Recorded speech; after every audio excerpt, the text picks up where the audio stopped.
maybe to a Norm Smith as McInerney takes a good one. Hands it to Dunkley, also starred in the grand final. Goes long, he's got a couple of options. Morris is down there, Loman stayed down, might bounce kindly for Rampy. Handball was a little untidy, but it was mopped up nicely by Papley. To Roberts, to Rampy.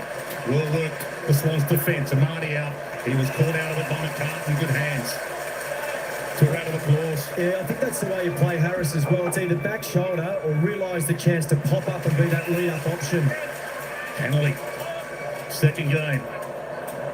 Maybe not his best kick, but Jordan might make it work. He doesn't. He was tackled, wrapped up quickly. Ball stays alive. Quick fire handball, Zorko. McCluggage, Neil. They get it wide. And Milken thumped a couple double-fisted last week. He might not do that this afternoon. Conditions a little better. Took the mark, gave to Wicks. Reinvented as a defender. Grundy. Heaney, go get that. Amadi in a 1-on-4. The big O goes up and got it. Well, I mean, that's what a poor handball does. Oh. I thought he's a little bit unlucky there, Oscar McInerney. A poor handball behind Isaac Heaney, so the flow of the play just got held up, which allowed Oscar McInerney to might have been touched, get into a really strong position. It's the difference between a shot and goal through the top of 50 or a mark against.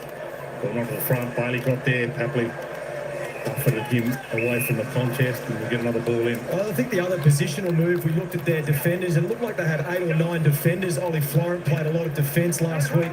He seems to be that player that's moved up onto the wing. Number 5, side by side. Dunkley lurking at the same time as Heaney. Was sorted out again with another ball up. I mean, they do this part so well. Papley caught the eye there running through with Starcevic. Really difficult to try and block their run. McInerney rips it out of the air. Floats it away. Loman got up. Archie Crum, Berry, slick-handed. Wilmot out wide into some space. There's no one home, and the umpire might not look too kindly on that. So Blakey getting involved early, playing a little bit higher. Not getting dragged back. It looks like Melican tries to be that deepest defender. Yeah, Melican's playing deep, and Blakey looks like he's pushed up onto Logan Morris now to stay across that half-back line. Great to have 3-time premiership going. Alice Lynch downstairs with us short, just the required 15 to number 15. Sam Wicks, who was dropped last year and took a while to get back in favour. He's in favour at the moment, played brilliantly last week. Marty stands under that. McCartan got hands on it, happily pushed out. Front contact. Yeah, McCartan had positioned himself really well, worked his direct opponent under the contest in Harris Andrews. So that's one lead up onto the wing, whereas Harris Andrews has been exposed, and that was really in Harris Andrews one wood, like in that aerial contest where he's under the ball, but McCartan was able to compete and move him off enough to draw the free kick. One goal last week against the Hawks as a forward. Came into the season with 28-18 career. Key defender, Dean Cox, has another plan for it. And he can't repay his faith. Doesn't help the narrative if you can't kick straight. But we will see this over the next 2 or 3 weeks. From an athletic perspective, he's the prototype key forward. And it's a really difficult position to play. And with enough time and maybe a little bit more goal kicking practice, he's going to do some damage. Raider! With a space can early. Nice. Got some high climb. Now the kick's not so good. Come off easily by Hanley. They're getting back really well, Sydney, just to block that sort of 30 to 40 metre kick. Brisbane don't necessarily want to go long. We understand that Danaher's not here. McCartan made good space. He looks good, he looks good early, McCartan, making some really good decisions when to come off Harris Andrews and when to stay and body him. Must have a premiership defender to bring in as a debutant, and the Swans have done that with Hamling. Grundy's forward. Off the palm, Hayward. Starcevic had Andrews for trouble, his own teammate. Scoop up was good from Leicester. Grundy was actually the one that laid the block for McCartan to come up, and then he was the one that worked deeper. And he needs to stand up. These next 5 or 10 is important. McInerney started the game well. He took a mark on Grundy on the wing. He was well beaten by Lloyd Meek last week. He's a fierce competitor. He'll want to get into the game in this next 5 or 10 and stake his claim. McInerney takes front spot. Happily had it and then lost it. Dunkley. Wilmot. Buffed it out of it. Warner puts the Jets on. Darts away. Wicks. Wobbler. That'll work because Zorko outripped a lot of them. And now he's claiming 50. And he likes to do this, Dane Zorko. He's a kicker. 25 kicks, about 4 handballs in the grand final. He kicks and goes.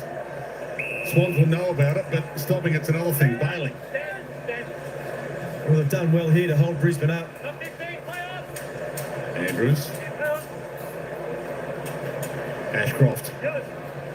It's Will, of course, the North Smith medalist. Levi out there. Wasn't intended to be sub, Will, but that plan stopped with Cameron out. A late out. Here goes Lyman again. Gets there, dance past a couple, handed it back. The old one too. That'll work. Brilliant snow. Rayner missed. He's an easy shot for Rayner as well. I really love the angles that both Rayner and Lyman were cutting when they were handballing to each other, cutting across the vision, understanding where the space is. Hard to defend, isn't it, when you are cutting those angles on receives. So Roberts, normally a good user, trusted with the kicking, heads to Campbell. Starcevich right with him, rides him a little. Ball scoots to the back. Towed off the deck. Campbell, about 8 or 9 more metres on. Of course, nowhere rewarding for the Swans this afternoon. City's best possession getter, grand final day, arguably their best player out for quite a while, not available today. Is Hadley a mini Papley? Yeah. Just a mini Papley is, don't know, you have to take a... if they're facing you, you want, yeah. Happily like. I like it. There's Levi Ashcroft who's just come on the ground for his first run in league football. Just at the back of this stoppage, you'll be. The orange boots. And Dad's old number 10, Lynchy. Dad's old number 10, he just ran on the ground alongside another Brisbane Lions father as well in Jasper Fletcher, son of Adrian Fletcher. Yeah, it's a great tradition of Australian rules football, the father-son rule. There was Fletcher. He's wearing the 3. Joe Danaher's on 3 this year. There's Hanley. Hands it over to McInerney. Pursued. Haywood. In some space. Wilmot comes at him. That's a banana that didn't bend. Good signs though. Pressure. Turning the ball over, forward momentum, really strong tackles. Probably could have gone a drop punt there, Will Haywood. Hanley having a chat to the trainers at the moment. Is that one called by the umpire? He's going to ball it up. Yeah, It's also having a word. He's in the tackle contest down there, whether he's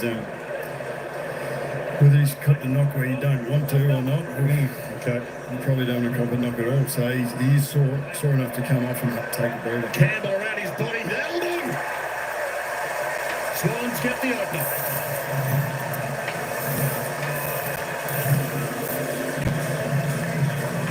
Well, being a left footer, he knew the way that he wanted to run. Great communication in and around the stoppage. Just see there, just going on the outside, really clean. Did he not kick the ball in? Just earlier? Yeah, he did. Yeah, That is it. yeah. The disposal out of your defensive goal square and then their first goal of the game from 15 metres. So that's hard running for you, up and down on that wing.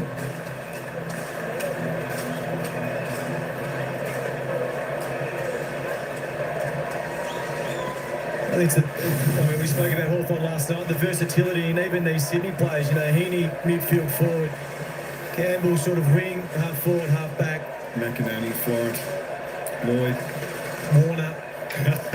it's good. Where do we stop? Well, Braden Campbell was starting sub 6 times last year. So couldn't always get into the 18, but he's a genuine star. Dunkley feeds it back. McCluggage floats it wide into some space. Lyman should get there. Waits for the skip bounce. Got there. Roberts got him. Dragged him to the deck. Did dispose of it. Lloyd, good core strength.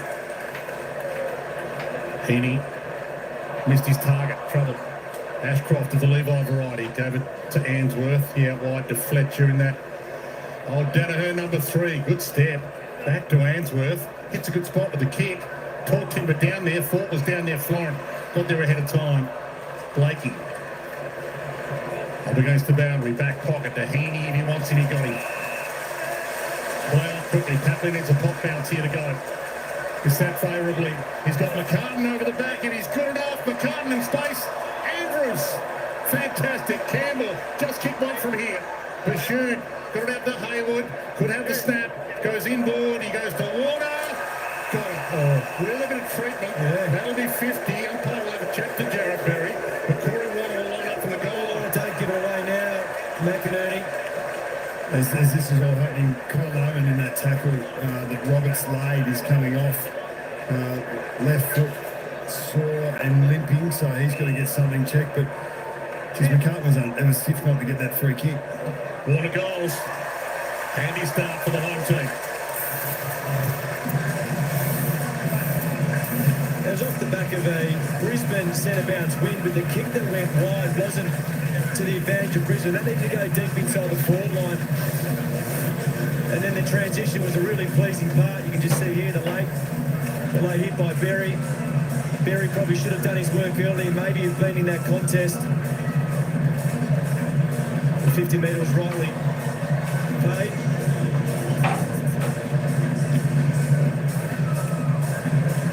You sort of see already that, I mean, the wingman getting back and helping Ollie Florent was that winger on occasions. The high half forwards getting right up, happily on that occasion getting involved. And then also the high half back. So they want to be more aggressive, Sydney, certainly when they've got the ball. Pressure's been great by Sydney. Brisbane hands in tight have actually been pretty good, but the tackle pressure from Sydney has forced turnovers through the middle of the field, and they're actually moving the ball with some real pace and direction. Grundy and McInerney. Luggage flew through, left it behind. Lloyd flew through. Likewise, Wilmot around his body. Floats it. Ugly bounce for Patton. Nice bounce for Hamling. Hamling not so good. Patton, how's the umpire going to read that? Was that a well-disguised accident?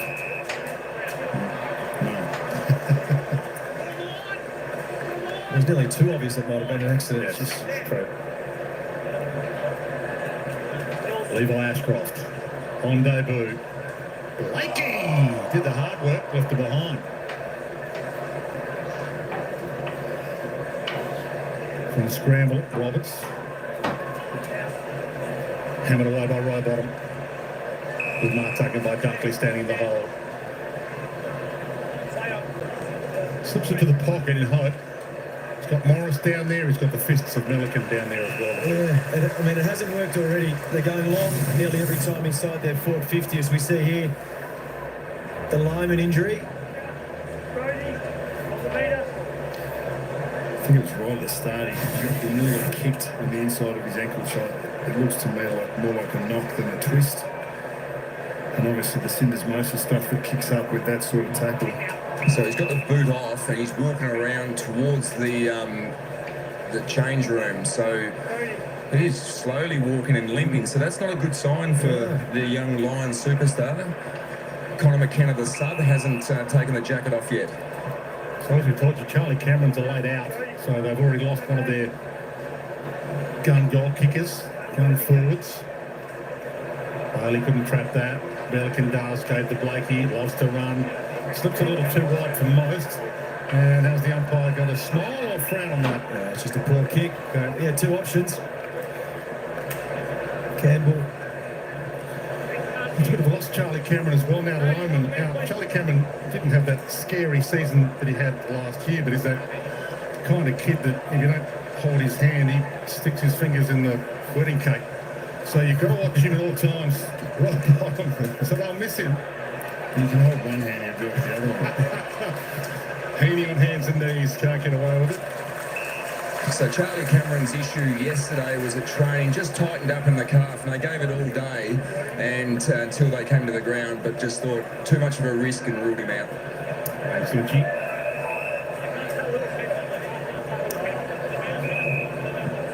Charlie at the back there. Sydney has started really well. The intensity's been great. Obviously, the question here is how much do the four quarters of last week help you when you come into your second hit out compared to Brisbane, who have had a preparation to this game like no other. Thought he held the Thought grand final day, does the right work. And hearing some comments from the Hawthorn players this morning, they felt it was a big advantage to have the extra game. Chip kick, Morris got there late. And they collide head first, Bailey and Morris.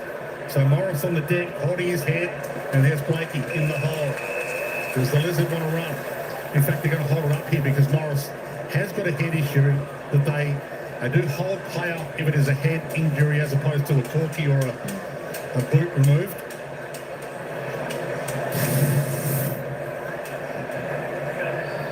Oh yeah, very similar last night with the friendly fire with Josh Battle and Jack Scrimshaw. Bailey here with his head down and collects Morris on the right-hand side of his jaw. It's just bad to worse for Brisbane at the moment. You know, lose Charlie Cameron before the game, Loman to a knock. Morris with that knock, and that will have to be assessed. There is Chris Fagan, one of the greatest football stories of all time, really. Never played an AFL, VFL game to becoming a premiership coach. What a story that was for him last year. He's going to have his work cut out again this afternoon, given what's unfolding early here.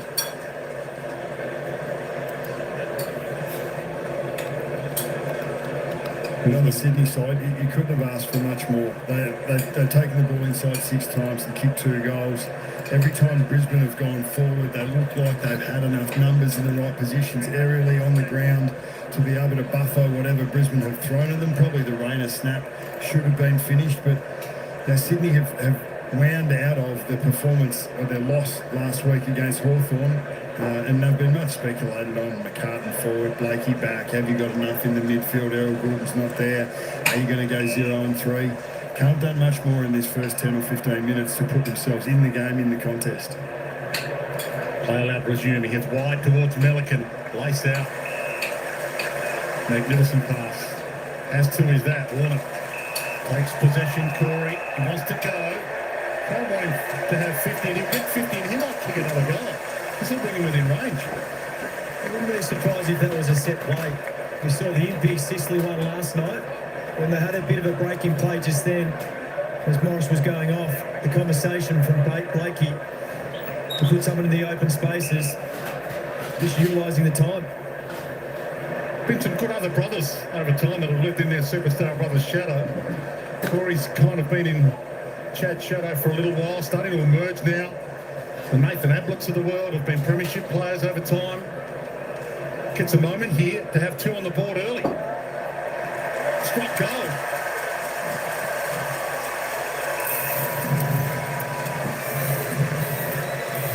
Chad's the other brother at the moment in this match.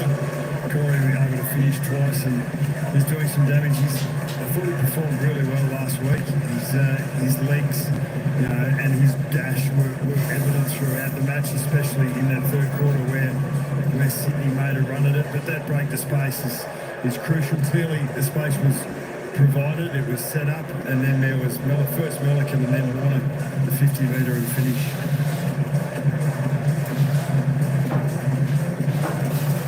The other pleasing thing for Sydney, they've restricted Brisbane to 5 uncontested marks, and we've seen Brisbane go long a lot.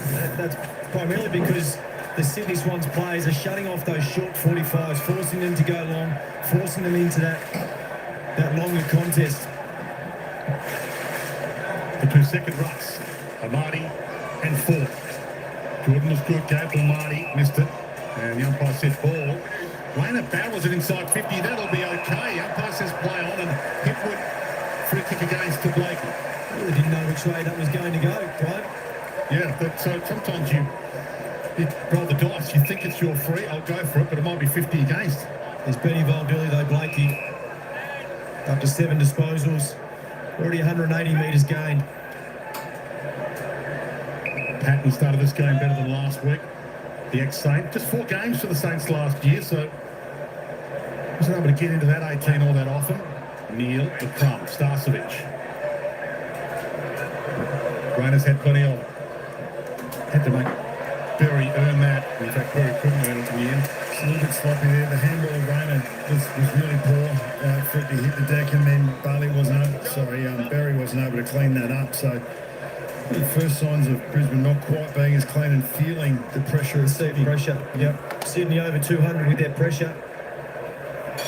We might talk about it a bit. The Sydney Swans played last week, the Lions didn't, and their preparation has been hampered by the cyclone, obviously. So the grapple, Lester and McCartan, ball slapped out in the handy direction. He couldn't quite get it to him, McCartan. Fights the fight, Lester, Starcevic, Zorko, boundary.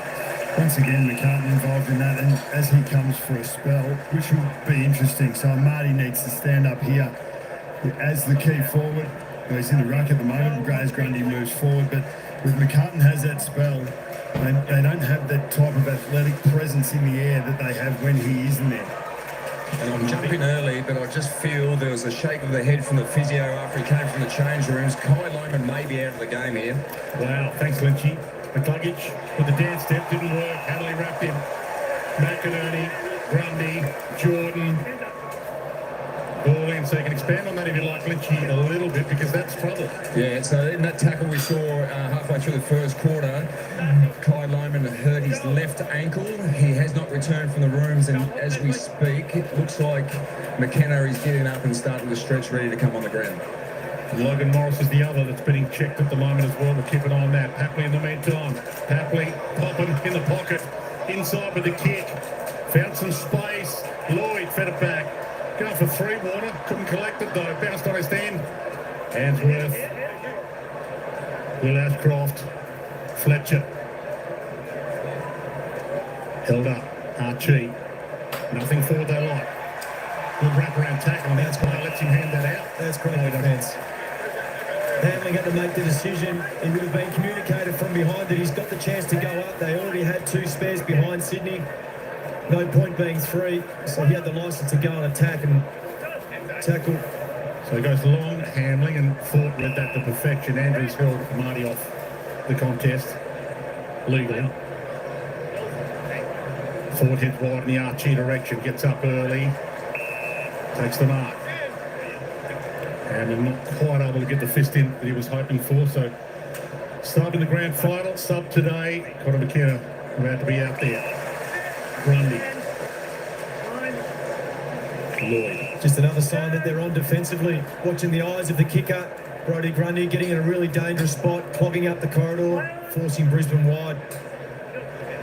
Sits it up. Who's going to jump here? Papley's the man over the back. He's got three to beat. Papley. And didn't quite beat them. Still a chance. Floats it out. Florin needs to hook it. Gee, they've wasted some opportunities. Haven't they? Yeah. Here's the bounce of the ball for Papley. Ollie Florin just had to get himself set earlier. So when he received that ball from Papley, 1-2, straight at goal.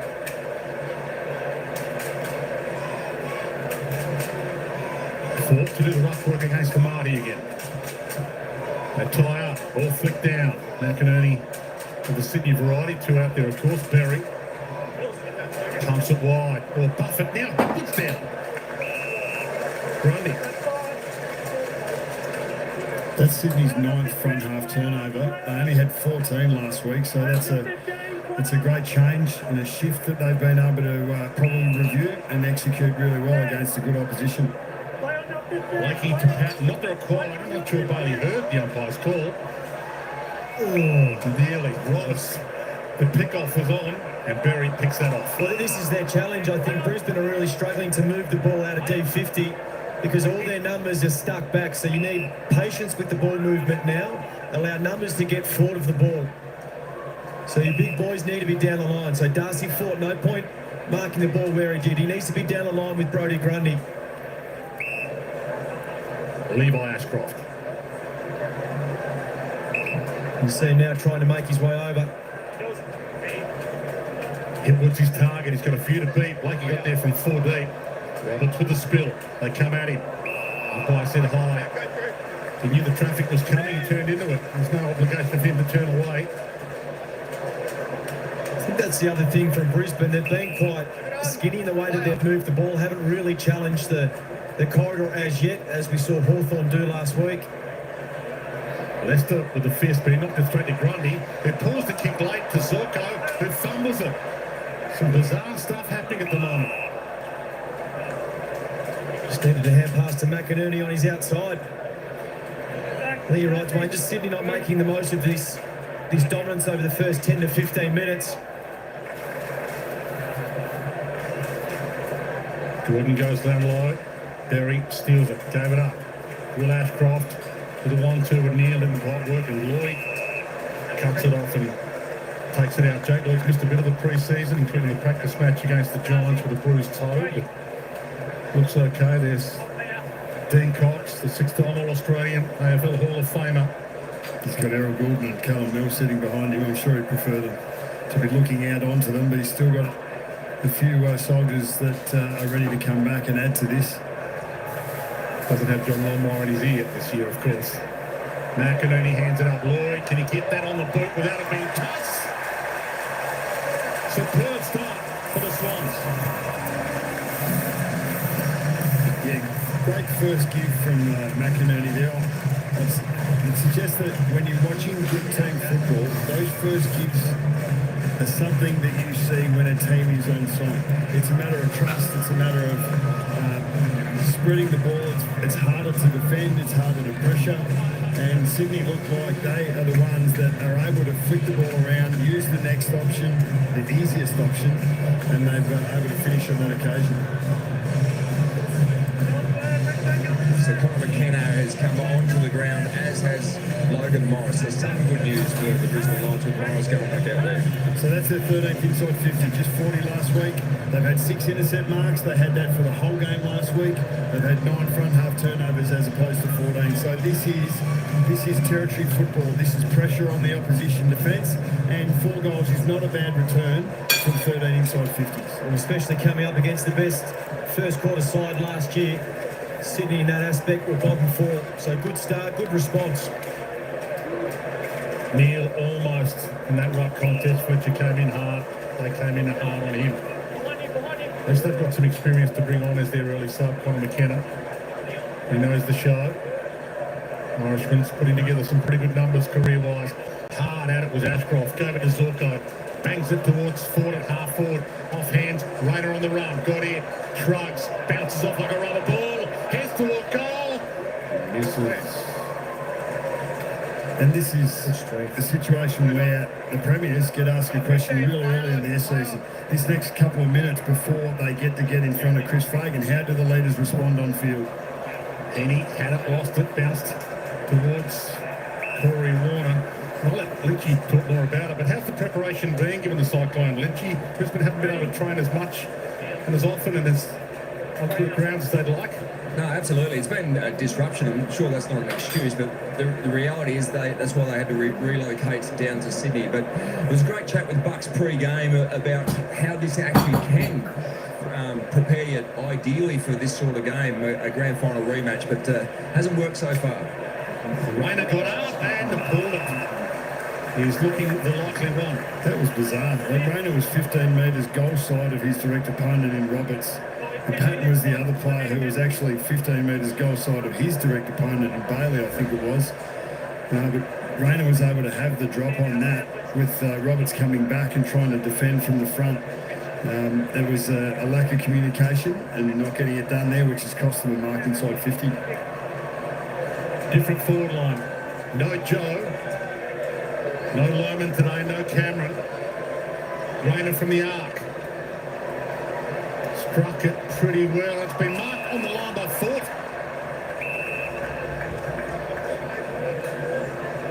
There he has. Yep. Just playing it out. Blakey's there. Brody Grundy's there. Very good look at it. So they're going to have a look at it, Dwayne. All the best guys we need, so I'm going to have a look. So they can thought McInerney might have got first bite of it. Well, they're judging that it's behind the line. They can't, if it's touched on the replay, they can't overrule that. We're waiting to hear back from the event that it's up. I reckon we get right back to check 11 now.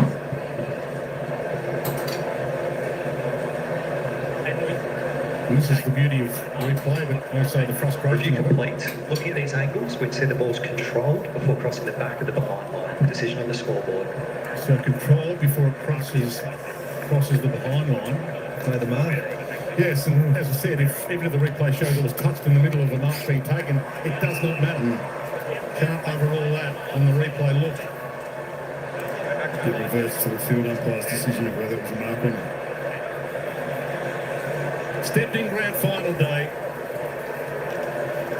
When Oscar McInerney couldn't take his place in the team, and he hooks that and may have just edged it in. They'll check it. There's a few that aren't too sure. He's a believer.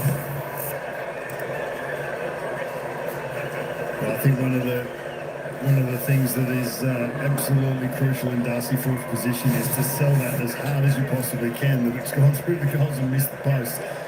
But this is a cardinal sin. You've got Hamling, you've got Blakey, you've got Grundy. You just cannot afford to allow the opposition to have a run and a jump and take marks when you're on the line. It's cost them the first goal against. It was Cunningham, wasn't it? So the undersized defender on the resting ruckman.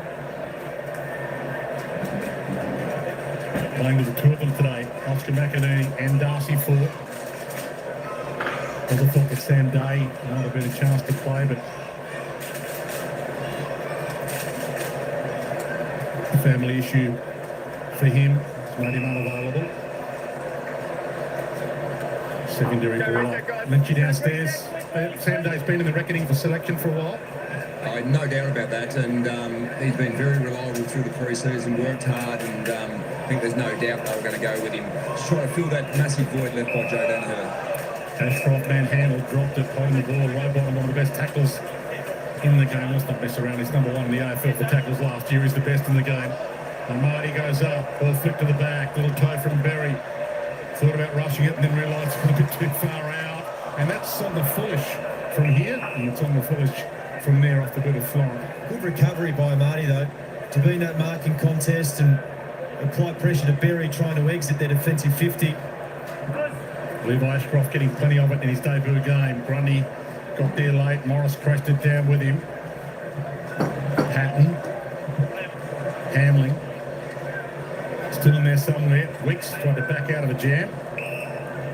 And it's good to see Levi Ashcroft playing so well. He was intended to be the sub. Chris Fagan announced this week that he'd be the sub, but that changed when Charlie Cameron was out. And pick 5 in last year's draft. No one putting in a bit for him early. He might end up being a steal. Well, even trying to get your head around that as a young player, as a first gamer, you thought he might have had a quarter, 2 quarters on the bench to relax and soak in to the game. Two Swans players sprawl each other. Wicks couldn't complete the deal.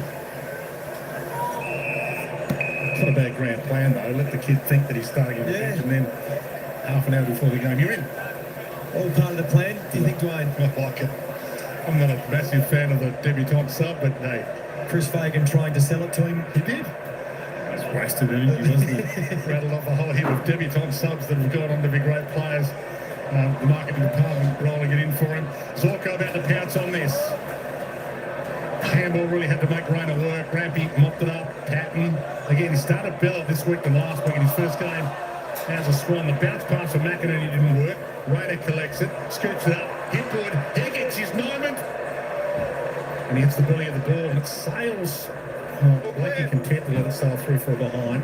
Cam Rayner's been so dangerous. He's the leading Lions possession getting play in the field with 9. 8 of those have been in the front half. So the Swans have defended relatively well. They want to make sure they've got that matchup right. Berry got there late. McCartan marked that and off he goes. He wants the inside kick. He just bit off more than he could chew in the end. Dunkley got chewed. And Marty chewed him up, spat him out. It was a poor lead by Marty. He had to lead towards the boundary line to give a better option. That's a really interesting free kick because there's an argument that Dunkley's gone into Amadi's legs as well. So I know Amadi's still holding his right knee. That's dangerous from Dunkley. Absolutely. Corey Water goes long. McCartney through his hands. Starcevich at the back. Worrying bounce. He's got some friends. Berry got it from Dunkley. Splendid smother. Starcevich is the second stick down. He back pedals. He's moonwalking. Heads back. Looks at the options. Heads out wide. Siren sounds. Danger averted.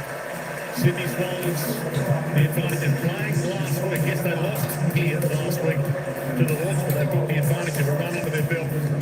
The Brisbane Lions playing their first game in their premiership defence. Quarter time, Sunday at SCG, 24, plays 9.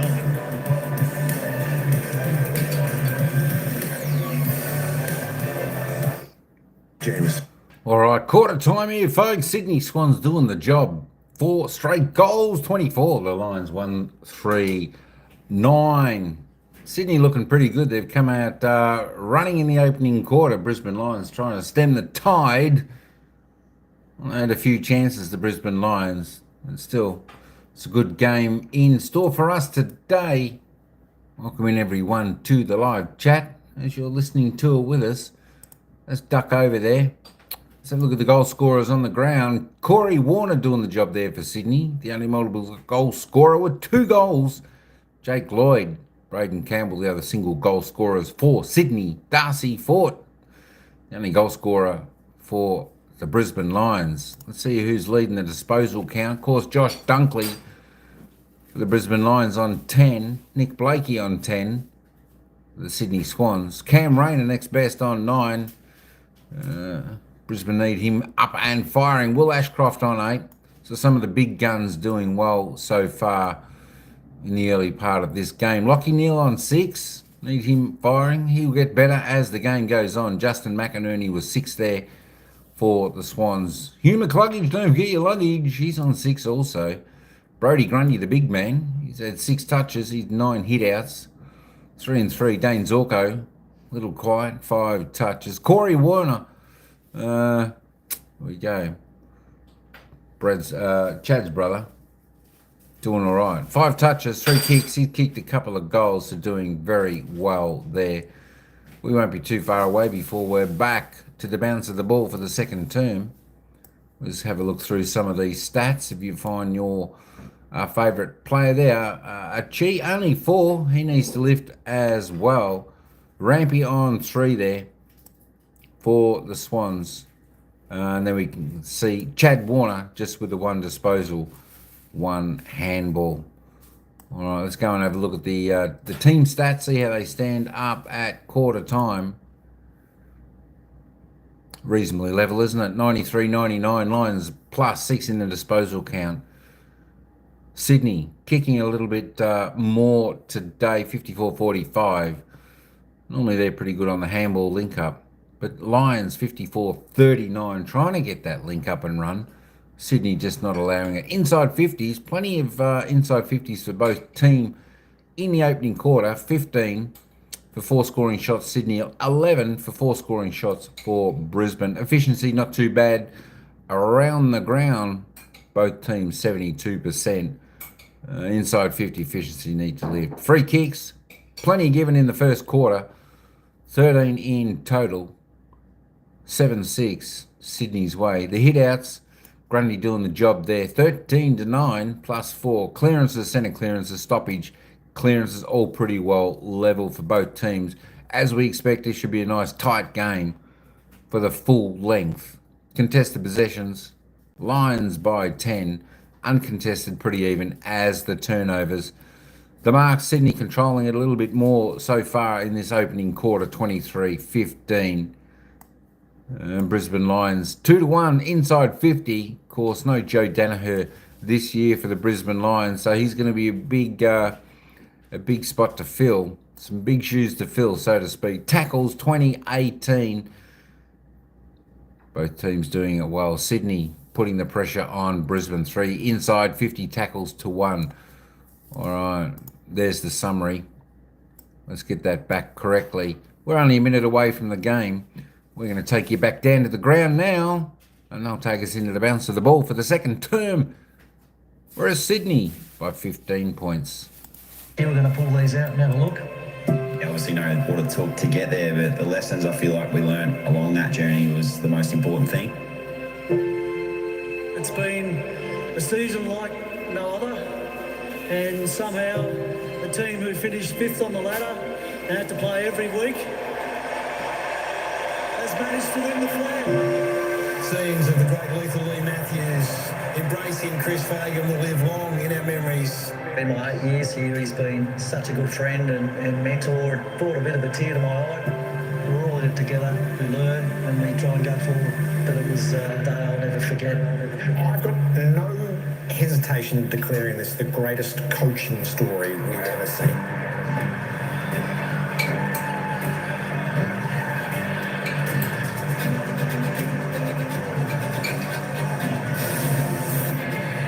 So many fantastic fairy tale stories and heroics in that Brisbane Lions Lions premiership win last season, and here they are again against the Swans in their first game of the season. And they started a little rusty so far, but it's only quarter time for this game left in this. Plenty of stories evolving in this as we head downstairs to Alistair Lynch.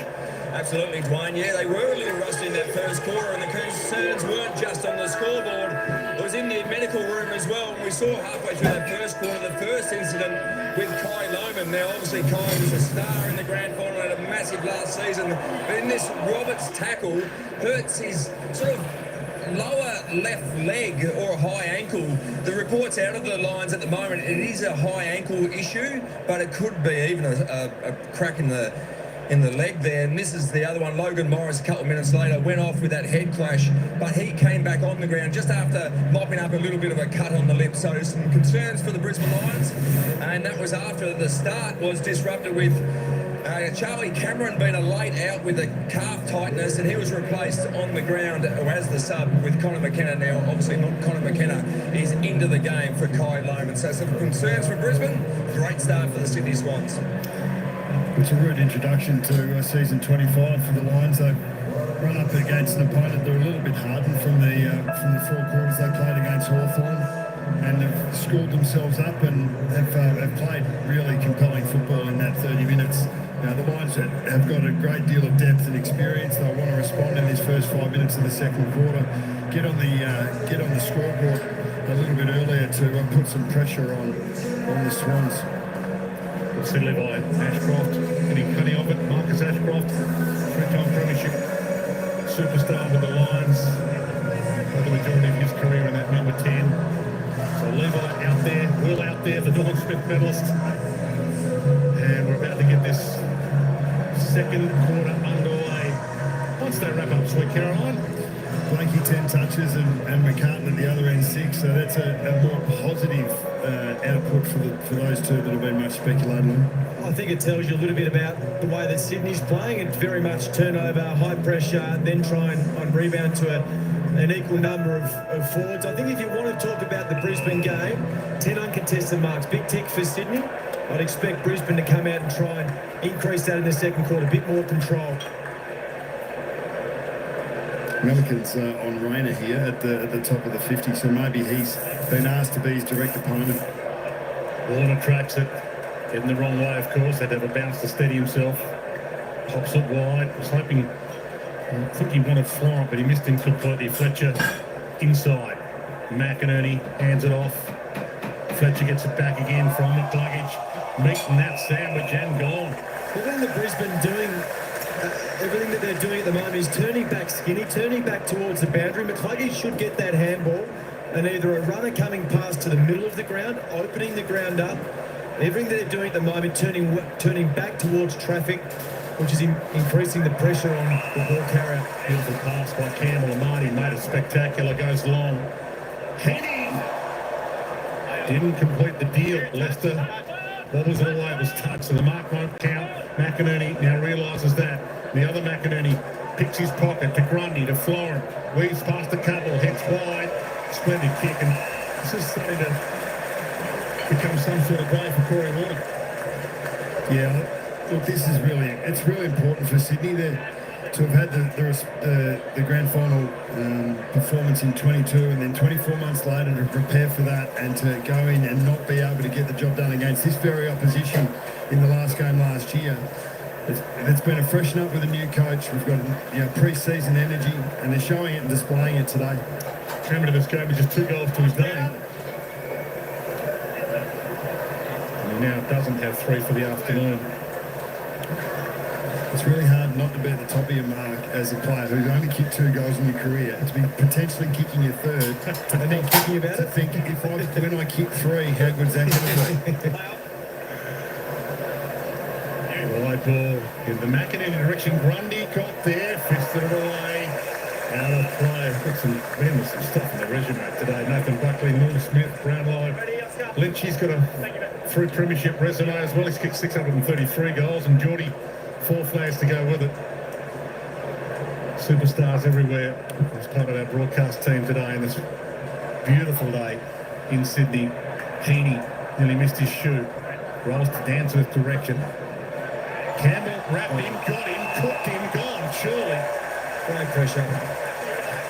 When you go back and see this replay, it's not hard to think what was Ainsworth thinking. Why didn't he give the hand pass? Well, the first give was there, but he didn't give it, and then there wasn't evasive action, and Campbell just refused to not go at his hips. Bang. He just kept going, and that was sticking at the task, and Ainsworth's been able to run him 15 metres towards goal at the same time. Yes. Ainsworth sort of sneaks around in those black stealth boots and a number no one notices like a secret agent back there, but they tracked him down then. Braden Campbell, one of the best kicks in the comp. No mistake. His second to the left footers there to take the control. Two from Campbell, two from Warner, and Corey variety. It's a bit like running out of the run too. The connection with Heaney, just that little surge forward. So you've already put the defenders on the back foot going against where the wrong direction. Yeah. Running back towards goal, applying a pressure, and as soon as you miss that first handball, you're hoping either the boundary comes quickly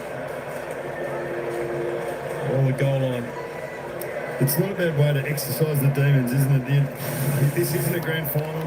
You're not going to get last year back, but this is a really positive response against an opponent that inflicted a little bit of damage on you. So the psyche, the mentality of coming into this game, it's really important to give a great account of yourself. The start's hugely important.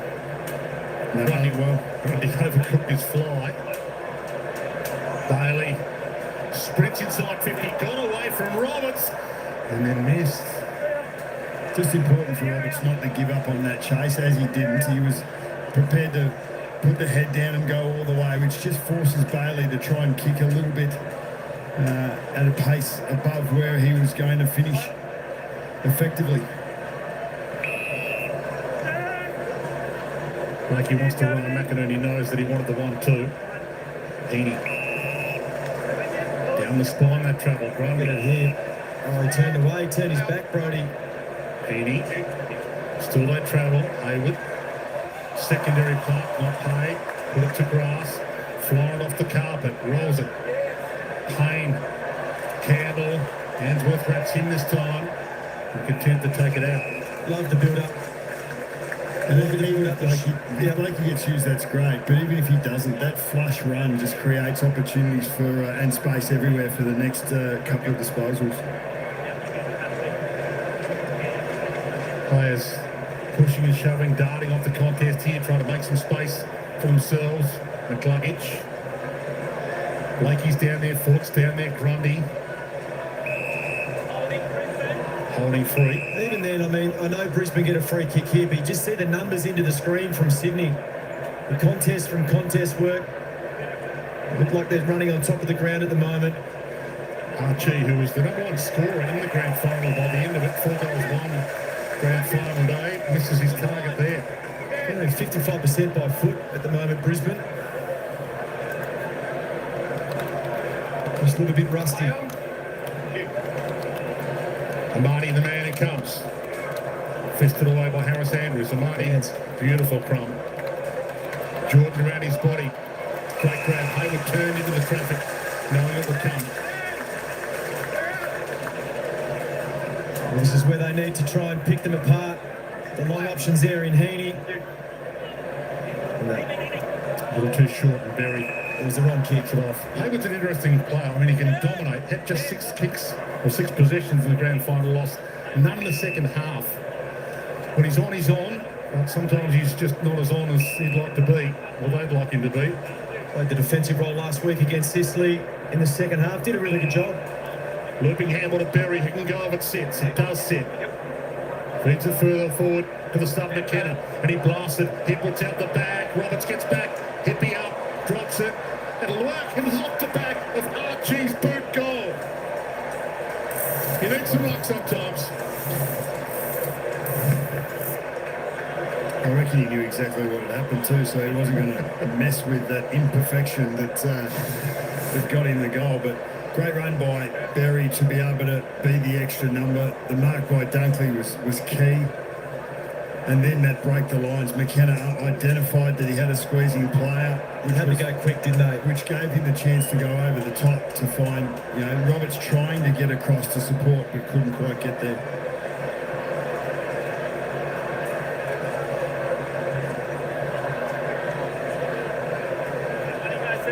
As soon as they realised Sydney were rolling up, and they was rolling up about 1 or 2 seconds too slow, they had to move the ball quickly. And they become an important player last year, Kalamarchi. One of those unsung grand final heroes with the 4 goals. Highest scoring player on the field, and so many in contention for the Norm Smiths come half and three-quarter time. Kyle Lyman, who's off in this game, he had 4 goals in that game, 15 possession grand final. He was in the reckoning at one stage. Lockie Neal, unlucky, 35 possessions, 9 clearances. Grand final day. But here he is on cue, Lockie. Goes hard, McCluggage to Berry. Go back, good attempt to smother. Through the hands of Grundy. He'd like that back. Patton tries to mop his mess up. Caught, throws it away. They've lifted their weight, the lines. Just feel like they've got their mojo up and running. Will Ashcroft, Bailey threads it out. Caught, umpire said it was ball. Wicks, who looks really good in defence. Reinvented. Heaney through his hands. That's strange to see. McCluggage, McKenna. That's when you know the ball might be slippery. If Isaac Heaney, he's dropping easy marks like that. He was another that just had 2 possessions in the second half of the grand final loss after one of the great seasons. Rowbottom, what was it, towards the wing. No one really looked as if they wanted it badly enough. Starcevic inboard, danger. Fortune might favour the Brave here, little toe. Wasn't really the right option until it was for Levi. Gave it to his brother Will. Wide to Morris. Tied away from him nicely by Milliken. Rampy. Wicks. Hammers that. Starcevic and Campbell. Well read by Starcevic. They could reload. Zorko. The kick and go man. Slips it down. And the ball said it was high. Levi. It does look like they're trying to bring the ball back into the corridor, though. A kick from Zorko. This is one where they just need to...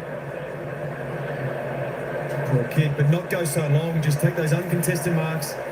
And they need to try and defend this turnover. Handling to Lloyd, to McInerney, middle of the ground. And he wants to go, you can sense it. He wants to go too. Fans it wide. Neil knew where he was going. Couldn't quite block Jordan. Hands off. Patton thumps it. Hanley, big fist of Andrews, thumps it clear though. Tough task for Tom Hanley. Game 2 for him there.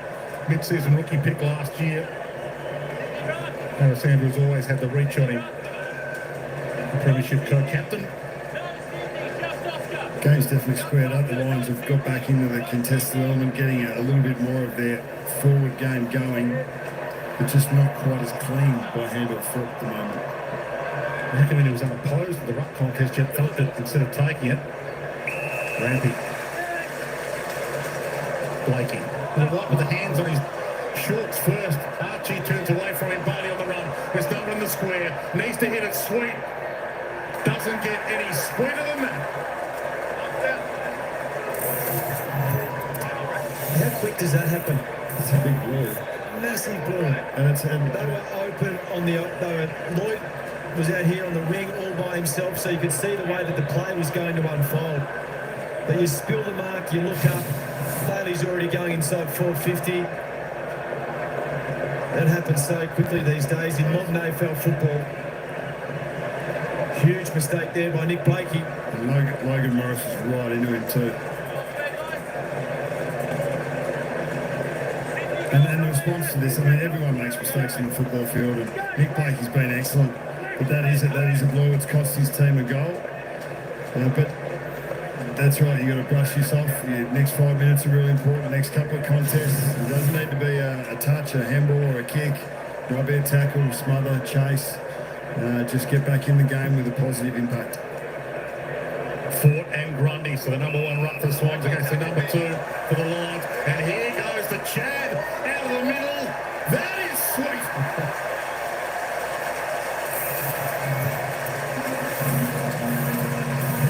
It's a good effort to announce yourself. You don't have 2 touches before that one. Breaks out of the centre bounce in a response to an errant turnover, a mistake that we just discussed. It was important. We saw this last night when challenged Hawthorn were the ones that were able to hold Essendon out Bay, but Chad Warner's speed, his break the line's capacity, and then, let alone a 60-metre finish over the black dot. Yeah, right, only the 3 disposals. I love the movement from Heaney. Heaney was the one in the centre bounce that got the free kick. Chad Warner took the advantage. We said it, the last goal happens quickly, bang. Sydney out the centre bounce, Warner, just explosive pace. He was good last week too in that last 21 possessions and 2 goals against the Hawks. Chad Warner is in good form early. Dunkley floats it off his boot inside 50. Bailey wrapped up immediately, backs out of a jam. Got it to Ashcroft, goal square, McKenna. Patton works McKenna off the ball, hoping for the bounce that he got. He read that pretty well off the carpet. Just protected the drop zone of the ball, knew the boundary line might be his friend. Eric, and hold the meter. Beautiful conditions, bright sunshine. Amadi does the right work. Ashcroft on the move. That would have been a nice one to announce yourself. Levi Ashcroft, spectacular. He was a step and a half off to celebrate too. He thought he had that, it must have floated out. Not dissimilar to his brother's goal. Yes. Late in the granny. Would have been a hard act to follow the rest of your career though, if that was your first one. Blake, just like Kako last night. That's true. McInerney, who does love to run, but he holds it up. He's got a 51-second 400 to his name. Justin McInerney, he can go when he goes. Haywood, nice hang time, but didn't complete it. Fletcher had it, lost it. And that's a clever fumble. Just a little thing that might come up in the back 6 for Brisbane at half-time. They're just lagging off their direct opponents, and Marty's getting free access to the ball when he flies. McCartan and Haywood. It's not what I've known of the Brisbane Lions D when they're up and going. They're generally right up the ginger and making sure that there's no time or space for their forwards.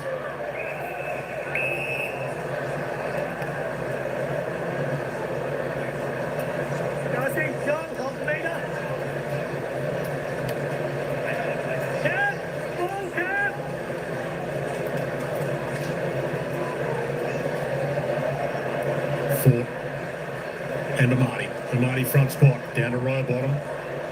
Collected quickly, not going anywhere. And James Rowbottom mentioned he's number 1 of the AFL for tackles last year, but also 9th for clearances. So he can do the damage either way, attacking or defending. Coming off a great season, and here he is on cue. Pluck it there. McKenna. McCluggage kept it alive. Lloyd stole the lollies, gave it up. The 1-2 might work. Rampy. Heaney runs for him. Rampy ignores him. I'm going to go to longer. I'm going to go to Chad Warner. That'll do. Good one-on-one battle. Free kick against Warner. Great positioning, Wilmot. Put his body in the right spot, made it really difficult for Warner to be able to get past him through the free kick. Yeah, it's worth. Rayner.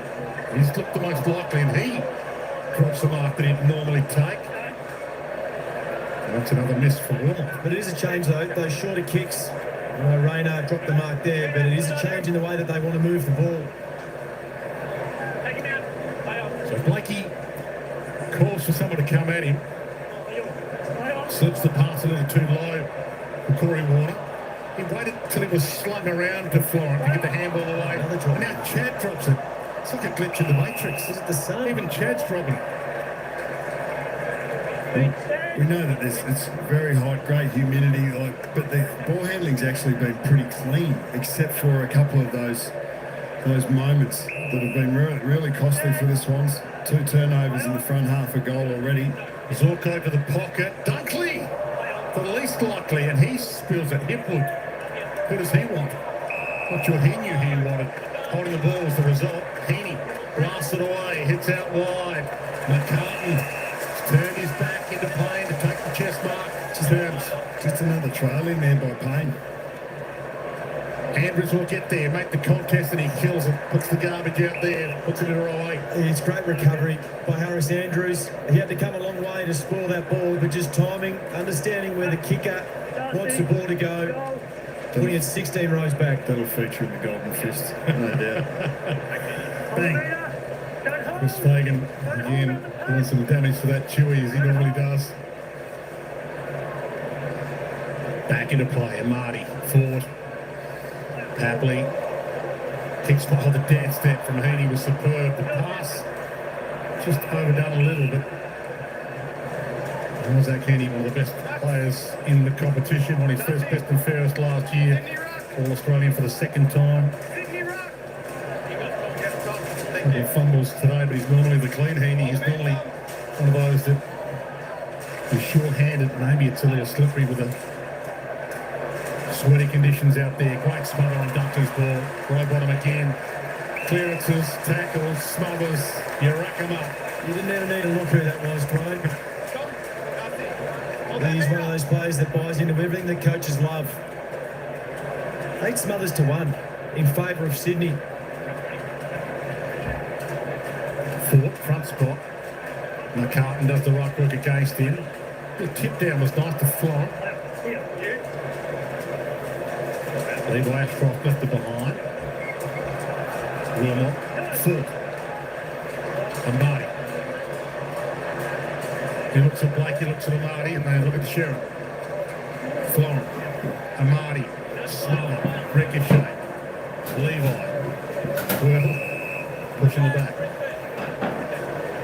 Good synchronicity between the brothers at the moment. Not the required distance, but they're trying to help each other out. Dacos like the two of them. And he's gone down here. Is that okay, Levi? On the back pedal. Little untidy in the meantime, Morris. He's got Fort forward. Fort's under it. Fort got a hand on it. Bailey at the back. He's clean-handed and nails it.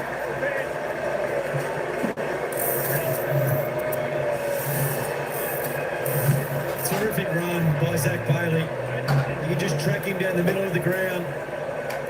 In a quarter where we've seen a lot of players fumble the ball, drop marks. He's been really clean. 2 goals for the corner. You just see there, the top of the screen, come in, bides his time, takes a couple of short steps. What I love about him, he knows where he's exiting, so he knows when he gets the ball. His preferred foot is his right. It's exactly where the space is created. So just talk us through that, Geordie. You can players assess where all the space is before they even get near the ball. Yeah, you got to know where your outs are. Remember Sam Mitchell always used to say, know where your outs are. When you get the ball there to be a receiver, or certainly someone like Zach Bailey who has pace and goal sense, you need to know where you can get out. Look at the pressure there from Sydney, still above 205. Dunkley squeezes the kick to half forward, and he cuts it off, nowhere to go. Pulls the kick late, gets it inside, well read. Wilmot collects goes, got Dunkley. Skips it to him, off the carpet. Rayner's forward, Wicks is with him, ball sails to the back. Fort knocks, big knock, couldn't get to a teammate though. Dunkley a chance to pounce on it. Little knockout from him was good. Fletcher, inside kick, hit forward. Looking better. Yeah, that was off half a step, Fletcher. Great finish just to look up. He just saw that Hipwood had a half a step on the space side, put it into the space and allowed his big forward to move onto it. It's a concern now. Brisbane have had 6 of the last 7 scoring shots outside of that Chad Warner kick out of centre bounce. They've had 12 inside 50s in that time. Starting to look really menacing. Sydney need to take control around the ball, square up a bit. This is 4 of the last 5 goals of the game for the Lions. Hipwood against the boundary. Used some body language to try and bend it, but the ball didn't listen. 1 kick going. If you just joined us, Sydney led by 15 at quarter time. Blakey. Mellington again. Chin jaw. Well, Rowbottom nudged Answorth out and didn't go back at the ball and attempt to mark. So the second agent's got to see what he does with it here. Pulls the kick to the pocket. And flies Archie. You'd like to see players a little bit more creative outside forward 50 like that. I understand the kick goes to the pocket so you can defend behind it. Even if you get a mark there, it's a really difficult shot. Still think there's room in our game to try and hit a leading forward or try and use a little bit of deception to find a spare player inside 450. Only the 3 marks inside 450 at the moment, Brisbane. Fort feeds it out. McKenna was at the back. Hat kick off one step. Under pressure. Just to be able to get that sort of purchase on that shows the agility. The Irish. Yeah, absolutely. And to be able to hook it too far, I thought he would have been able to do it, but that was clean hands, quick hand to foot, good attempt. Blakey. Every player on the ground within a kick. Heads out wide. Heaney got up there late and blocked it. On the back pedal, it's Hayward. Happily. Free kick's been awarded to Wayne. I think it's to Wilmot. Yeah, push in the marking contest that was played. Crowd a little restless with that. Just can't get out of their back half, the Swans. Lions locking them in. Wilmot sets it up. It's got Roberts and Grundy in the hole. Umpire's found another free and it's going to Grundy. It's another long kick to the contest. It's just not working at the moment for the Brisbane Lions. No, they're blasting away, Geordie. There is a wind advantage going that way, and they're just a bit too reliant on the wind to help them, so just blasting into congestion. Corey Warner gets on the end of the Wicks kick. Heads out wide. Hayward's his man. Not quite. Landed like a cat. Goes back out, left it behind. Papley picked their pocket. Gave it up to Patton. Inside 50. It's a 2-on-2. Swans have an advantage here on the deck. Hanley turned inside. Did he kept that alive? Oh, his first ever. It must have been close. Umpire was right on the spot. Had the angle. He probably could have gone back and marked that, Hanley. I think it was Campbell. Could have caught him back into the mark. He had time. Right to him running the ball out.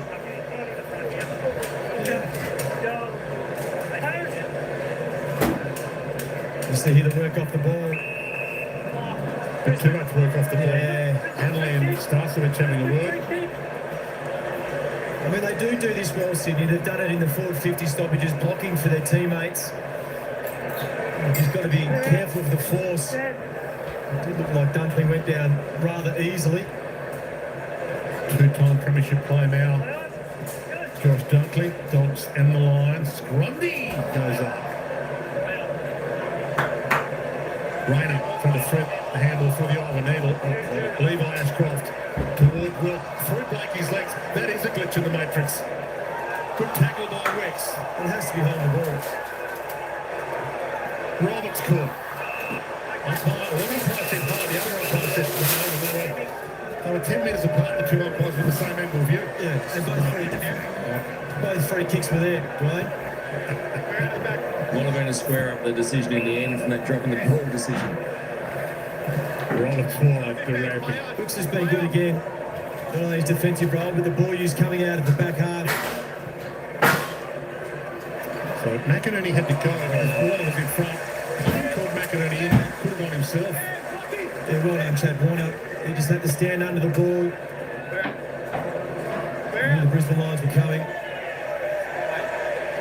Off he runs. Uses the full measure, slips it to where Darcy Fort was waiting. Good collect, Starcevich. Rayner. And now it opens up for Archie. He's out the back. Blakey did get back. Sensational. Blakey's down though. So Hamlin gets the handball. Blakey hasn't moved.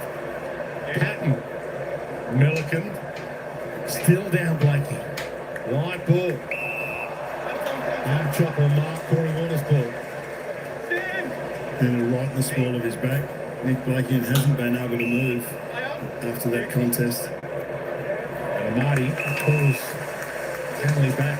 That's the first clean bit of transition we've seen from the Swans for the best part of 20 minutes. The Lions' defence has been excellent. They've turned the ball over their front half and gone back into their own territory. But the Swans needed to put some form in that contest there, right in the small of his back. Now, whether that's ribs or lungs or winding. Yeah, he was holding his ribs there for a while. Hopefully it's just winding. Similar to Nick Watson last night, who came down really heavily trying to go for that hanger. 2024 mid-season rookie pick, Tom Hanley in game 2. Looking for his first goal of his career. Lets it sail and missed.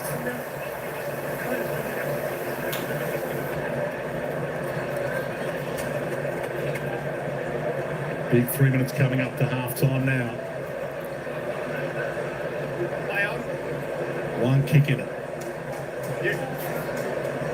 McInerney and Grundy. Fist from the handle and sees it out. Set downstairs to Alistair Lynch. Yeah, we just see down in the dugout for the Sydney Swans, Dean Cox has come down to have a bit more of a detailed conversation with his players as they come on and off the ground. So he's just having a long chat with Isaac Heaney just prior to this shot and getting very involved with his players. Yeah, thanks, Lynchy. Nice to see Roberts mongrels that inside 50 and Payne takes the mark.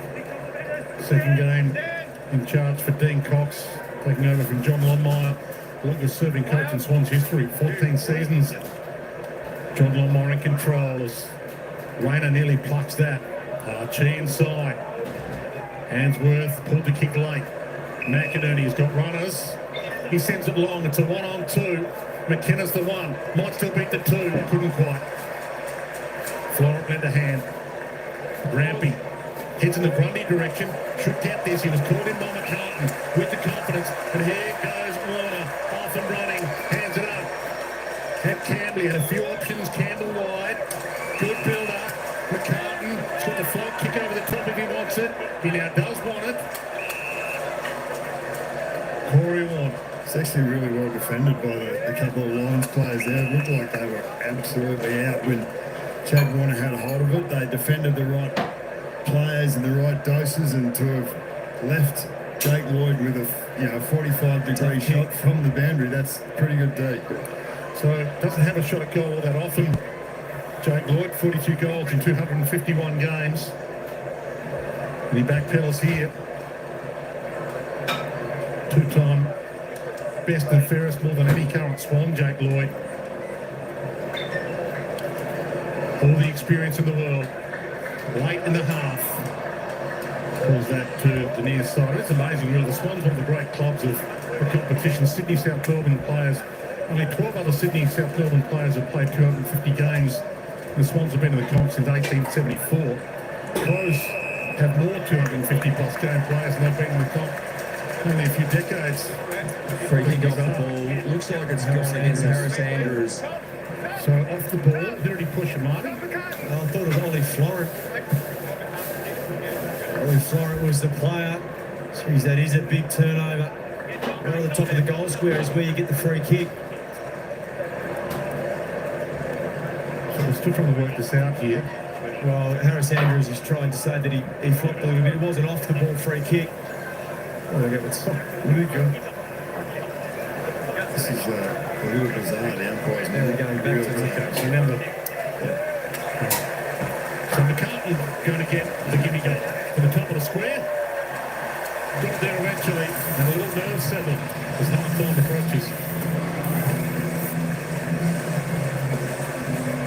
We've spoken about how much shift there is in one or two contests. The Blakey drop, the Warner drop shortly after that. A free kick against there when you're within range of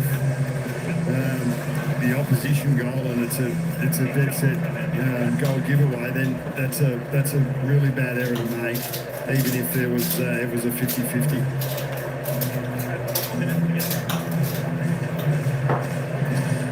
You mentioned some of the matchups going on around the ground, and certainly the Lions have fought back well in this quarter mostly. But the James Jordan-Lockie Neal matchup is Lockie Neal has not had to dispose of. Look at the free kick here, off the ball. Yes, just a little clip there, top of screen.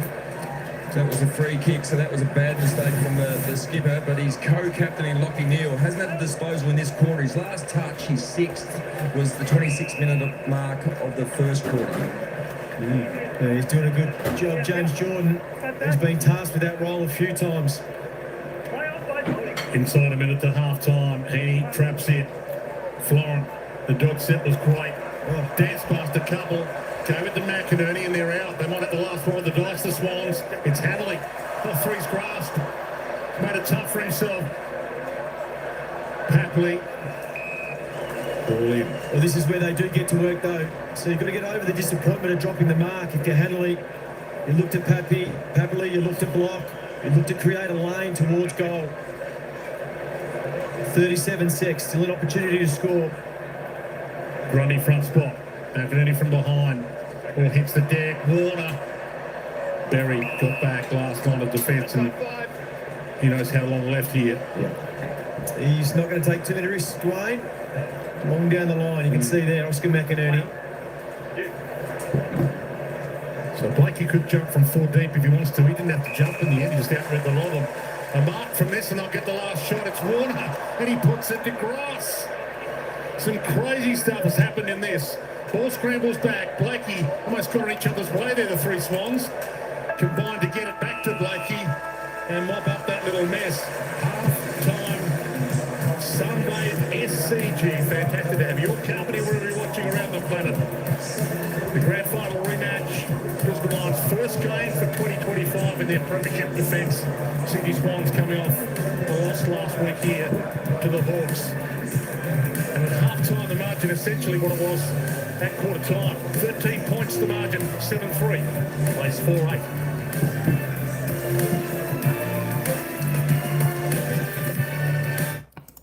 All right, so Brisbane making a little bit better effort in the second term. The Sydney late goal got them back out to a 13-point lead. Brisbane winning that quarter. 3 goals, 3 to the Swans in the second term. 3 goals, 5 to the Brisbane Lions. Tight game here. We've got at the MCG. Low scoring. Both teams, good pressure. It's going to be a cracking game. All right. Where am I? There we go. Let's go and have a look at the player stats now for everyone. Let's go and have a look at the goal scorers. Up until half-time, Corey Warner and Braden Campbell leading goal scorers for Sydney with 2 goals apiece. Chad Warner, Tom McCartan, Jakey Lloyd all got singles. And, of course, for Brisbane, Zach Bailey, the only multiple goal scorer for the Lions with 2. Darcy Fort and Callum Chi has got the other single goal scorers for the Lions. Disposal count, Nick Blakey tops the table with 17 for Sydney, 15 kicks, 2 handballs, 4 marks, 1 tackle. Josh Dunkley continues to lead the way there for the Brizzy Lions with 15, 9 kicks, 6 handballs, 2 marks, 3 tackles, 3 clearances.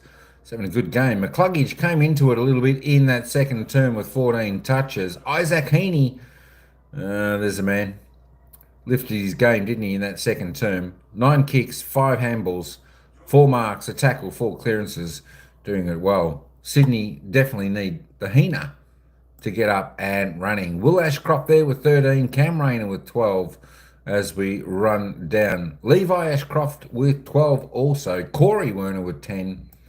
Let's roll on down. Brody Grundy doing a good job there. 10 disposals, 4 kicks, 6 handballs, 4 marks, 2 tackles, 19 hitouts. Doing it all, the man. All he needs now is just to kick a sausage roll. And he'll get his stats up really well. Dane Zorko, he's having a quiet game, isn't he? Just a 9 disposals. Where is... I'm just trying to look for the other star of the Brisbane Lions, Lockie Neal. He's right down the bottom there. Can you believe it? He's only had 6 touches. He's getting nicely tagged there. Just the 6 touches for 2 kicks, 4 handballs. He's had a couple of tackles in the clearance. But that's a quiet game for him. Normally he'd have the 6 touches within the first 5 minutes of a game. But up until half-time, he's been extremely well held, folks. Extremely well held. Let's just have a quick glance at the team stats before the commentators come back for analysis of the opening half. Everything quite tight here between the two. Just 3 disposals, the difference. 15 kicks ahead for the Swans, 12 kicks ahead for the Lions, but 3 disposals plus for the Swans inside 50. They're both getting their opportunity, aren't they? Season's average 40 for the Swans. They're already up to 30 up to half time. 27 for Brisbane. As you can see, the disposal efficiency around the ground for the Lions dropped off a little bit by about 3% in that second term. They need to lift that up. Free kicks all tied up there, 15 apiece. The umpire's having a field day out there blowing the whistle. That is for sure. The hit-outs, Grundy there doing the job, 26-15. Lions just getting on top in the clearances now. +3 in the clearances and centre clearances. Stoppages around the ground, though, all tied up as well. Contested possessions, the Lions winning the hard ball there, 68-84, but the uncontested around the ground, Sydney there by 9. Let's just have a quick look at the tackle count. There's the marks, 45-28. Sydney well on top there, as they do. They like to chip the ball around a bit. The tackles, not too bad though. Sydney getting a good game there for the tackle count. All right, let's get back to the commentators as they give us a little bit of a roundup of the opening half. Be able to be that interceptor and that damaging halfback that we know he can be. And we saw it in that first quarter. He had 11 touches in the first quarter, cut off a couple of intercept marks. And they just look a better team when he's in that position. So I just think it's good coaching and it allows your star factor players to be what you want them to be. 17 disposals in a half, 7 intercepts in a half. They've got them under control in terms of marks inside 50 down there. This is what the Swans should look like behind the ball. Yeah, you're right, King. It just provides them with, obviously, that defensive coverage there. He's a smart player and puts himself in the right position. Gives them that back coverage, but then the offensive weapon. Hopefully Blakey is feeling okay. What about the Lions? Looked a little bit sleepy at stoppages at times early, but we have to give them a little bit of an out because they have had an interrupted Yeah, it's been an interesting run in, but it's just little things like this you look from when we won a premiership, you're coming back. Dane Zorko here just leaves Braden Campbell. He kicks the first goal there and he just sits off the back and doesn't do his job. You cannot leave your man at D50 stoppage, and of course that one is a nice goal there. Another one here, Ashcroft playing on Jake Lloyd, and it's just a moment here where I think Ashcroft's obviously a ball hunter, but you've still got to defend when the ball is inside 50. He leaves Lloyd and he kicks a goal as well. So at the moment you look 13 points at half time, there's 12 of them right there. And that's the sort of thing that Chris Fagan going to be looking at in review, and obviously maybe have spoken about quarter time because they were both in the first quarter.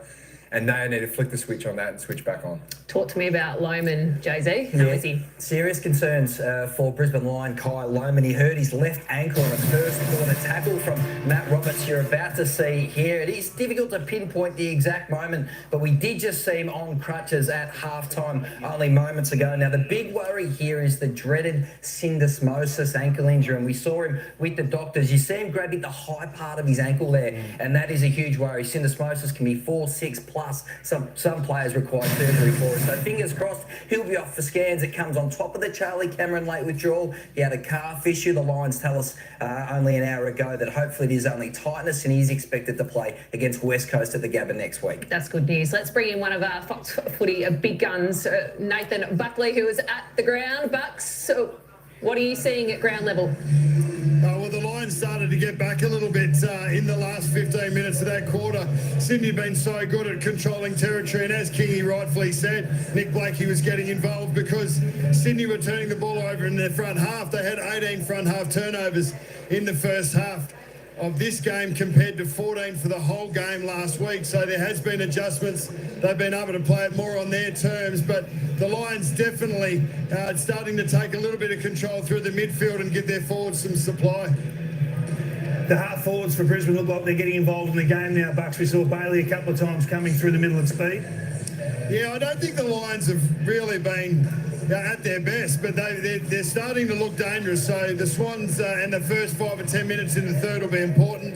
Bailey was excellent. He took his opportunities and his speed has been really damaging. Rayner, even when the Lions weren't playing well early in the first quarter, was getting a lot of the ball in the front half. They're just looking to finish a little bit, turn those points into goals and hit the scoreboard a little bit more. We've got a game on our hands now, don't we? Nathan Buckley, we'll let you get back up to the commentary box. The second half coming up shortly. We're also going to preview a massive Saturday night doubleheader in Melbourne next. It is half-time at the SCG. The Swans leading by 13 points.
company wherever you're watching.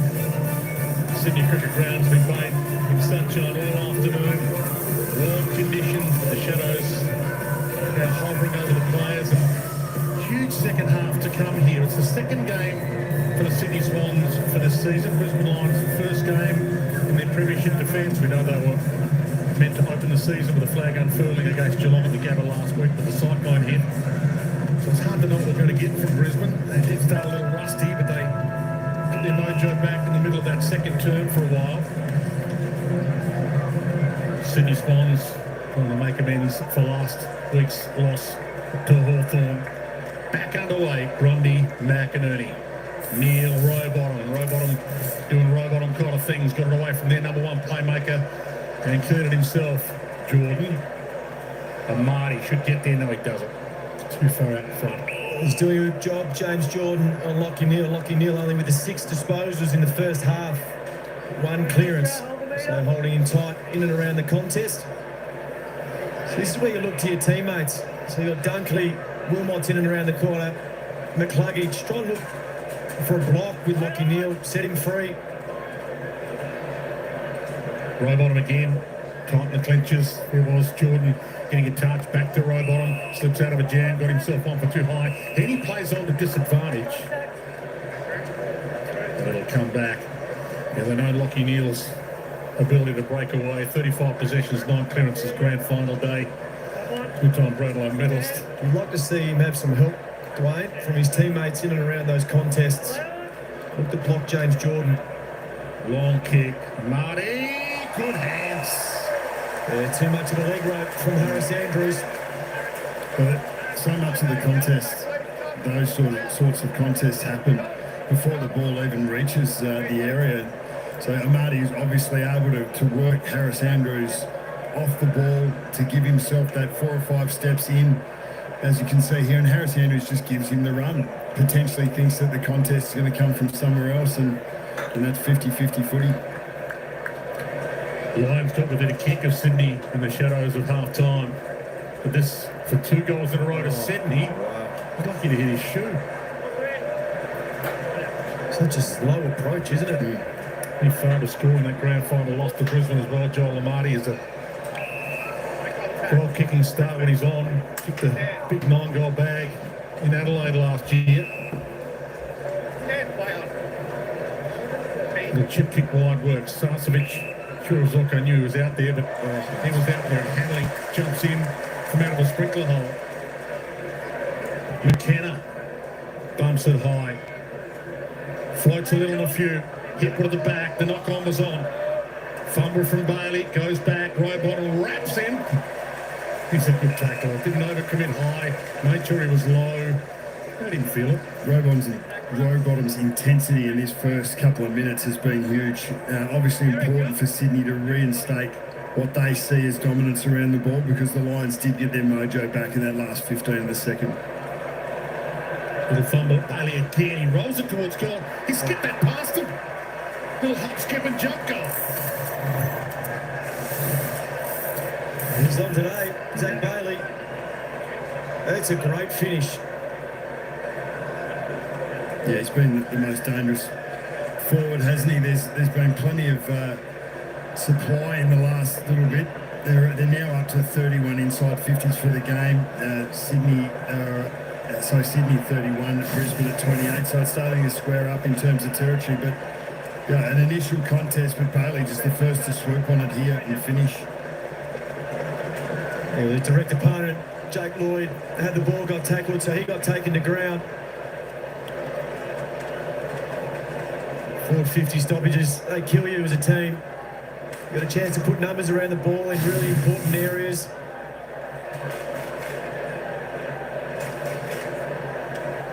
We need to warn the Swans. Lions put them to the sword. Grand final day.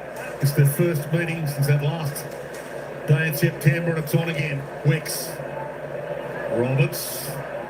Caught by Morris. Got a handball away. Jordan. Grundy. Heaney. Jordan runs for him. He's out there if Heaney wants him. Ignored him initially. Still ignores him. Goes inside. Hamlin. McCartan's in the square. Now he's on the lead. And Marty getting back toward the goal square, goes up, hands on it. Florent pounces, kickable by his standards. But didn't get that banana to bend. Zorka. Bailey working both ends. Won't get there to keep this alive, but it's okay. He'll sort that out. They can reset. But even that kick from Ollie Florent, what you do find is you find numbers when you turn away from goals. He faced up to goal and trying to find that little 45 or the one over the top to the goal square. It was Chad Warner that was just waiting for a handball backwards or even a little kick to settle things down. Heaney on the move. Feeds it into Haywood. Caught by Wilmot. Dropped it. Rowbottom. Jordan. Lloyd. Jordan. Wicks. Hanley. A little bit of room to roam. McCartan's under this, and Marty's there. Payne's caught by his own man. Florent, he got a little tickle on that.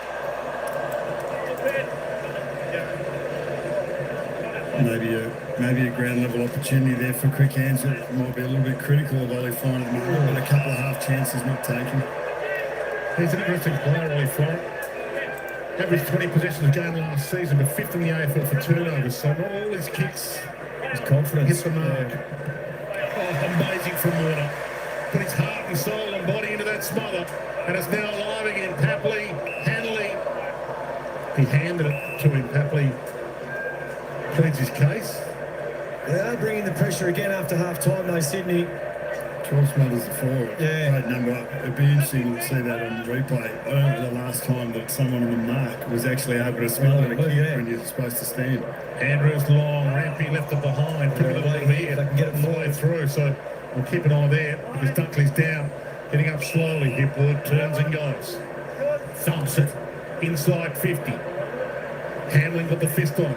McKenna with the crumb. Pounced. Bends it. McInerney.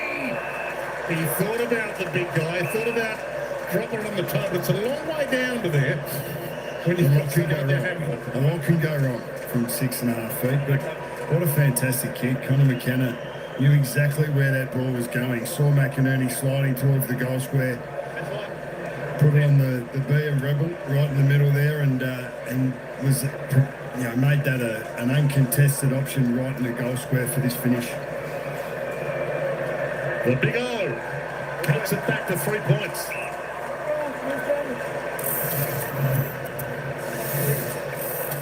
Bit of that end-to-end work that's starting to come through from the Lions. They've been able to get their ball use going in some shape or form and haven't relied on some of the players that we've expected. Obviously, like we've spoken about, has had the 6 touches, but Dunkley's been in the wars. He's copped an elbow right at the top of the head there, which should have to have some sort of assessment done, I would have thought. But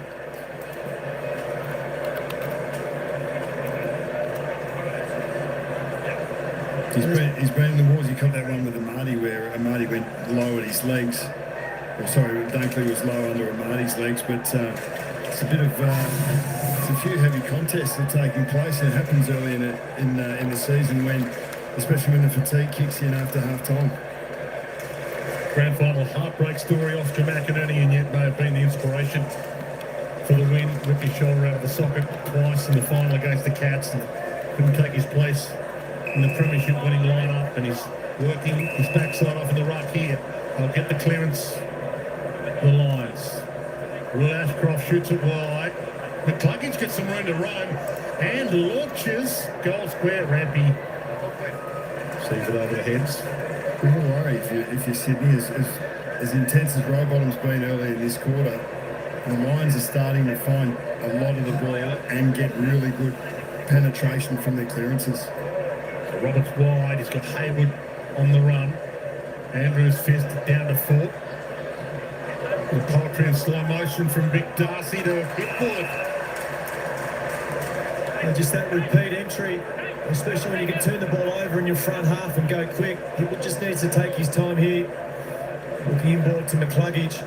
They're really challenging them forward of the ball, Brisbane. As soon as they see that turnover there, just streaming forward, creating options inside the forward 50. We've gone the right here, Hipwood. Little hush falls over the SCG. We're coming back from their Saturday lunch. And for the first time since kicking the opening point, the Lions are it's happened by stealth, hasn't it? So that's 31 inside 50s for 16 scoring shots. So they're going at better than 50% scores per entry, which is a worry. They've really been able to ground down the Sydney defence, and when the ball keeps coming back in like this, it really does make it harder to defend again. They were on their front foot, able to turn it over in the front half early in the match, but the shoe's on the other foot now. Three in a row now. You just see there, Malikan couldn't go with Hipwood, so it was nearly an uncontested mark in the pocket. The finish. This is a challenge we speak about. McCartan up one end, the players being dominant. It's been all down Brisbane's end with these big boys down there. You see Fort, Hipwood, McInerney really challenging Grundy. They do lack for height down there. And this is without Charlie Cameron out. A late out just before the bounce, and Kyle Loman's been out for the game. They've had to activate their sub early, the Lions. Swans, with their backs against the wall. Here's the moment though, bend around the body, this time is good. Finally they get the one. Hanley was after, first goal in AFL footy, and that could be the inspiration. Tom Hanley in game 2 gets goal 1. Well, it's always the challenge, isn't it? When a side gets a run on Brisbane, 3 of the first 4 goals, just before that Hanley one happened. It was just being clean. Inside the full 50, I think it was Warner that kicked it off the ground. Just see there, the pick up, 1-2 step around your body. You don't get too much time and space. It's their second goal from centre bounces, and they've got them both right when they needed them, when the Lions were challenging.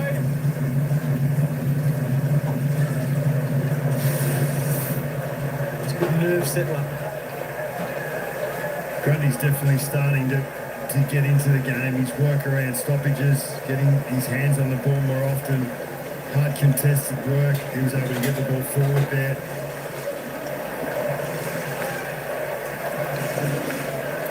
Little Swans chant brings around the SCG up to silence for the last 5 minutes. McInerney barrels inside 50, tough one to grab, but it was grabbed. The chip kick is good from Rampy to Patton, who's at half-back, thinking about the options. It was great positioning by Rampy. I think he was on McKenna, but he just sat 20 metres off in a really dangerous spot to support the other contests, mainly Fort. And as we saw at that last centre bounce, Josh Dunkley has been cleared. He's got a bit of tape around his head, but he's back out on the ground. Ready to premiership line. Alistair Luke's downstairs for us. Wide ball. Hanley reached, couldn't get it. Fletcher, Zorko. High, so it's a downfield free. And Rampy comes up on Levi Ashcroft, cramps him. Well, they had Hipwood on Patton. And in front, Roberts. It's a poor kick. Yeah, Hipwood on Patton. If he had it turned straight away, he could have gone to that contest. Campbell normally hits his targets, heads out wide towards Papley. He's lurking. Zorko's pursuing him. Back to Hanley, having an impact. To the pocket. Way too wide for McCartan.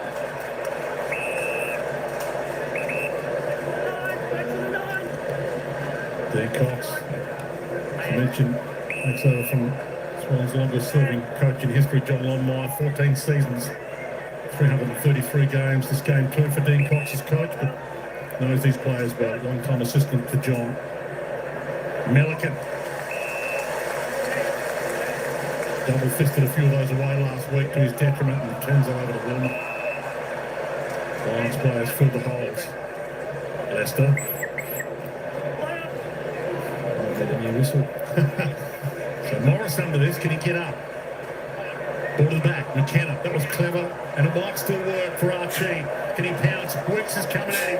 Archie one way, Wicks the other. That is great closing speed, isn't it?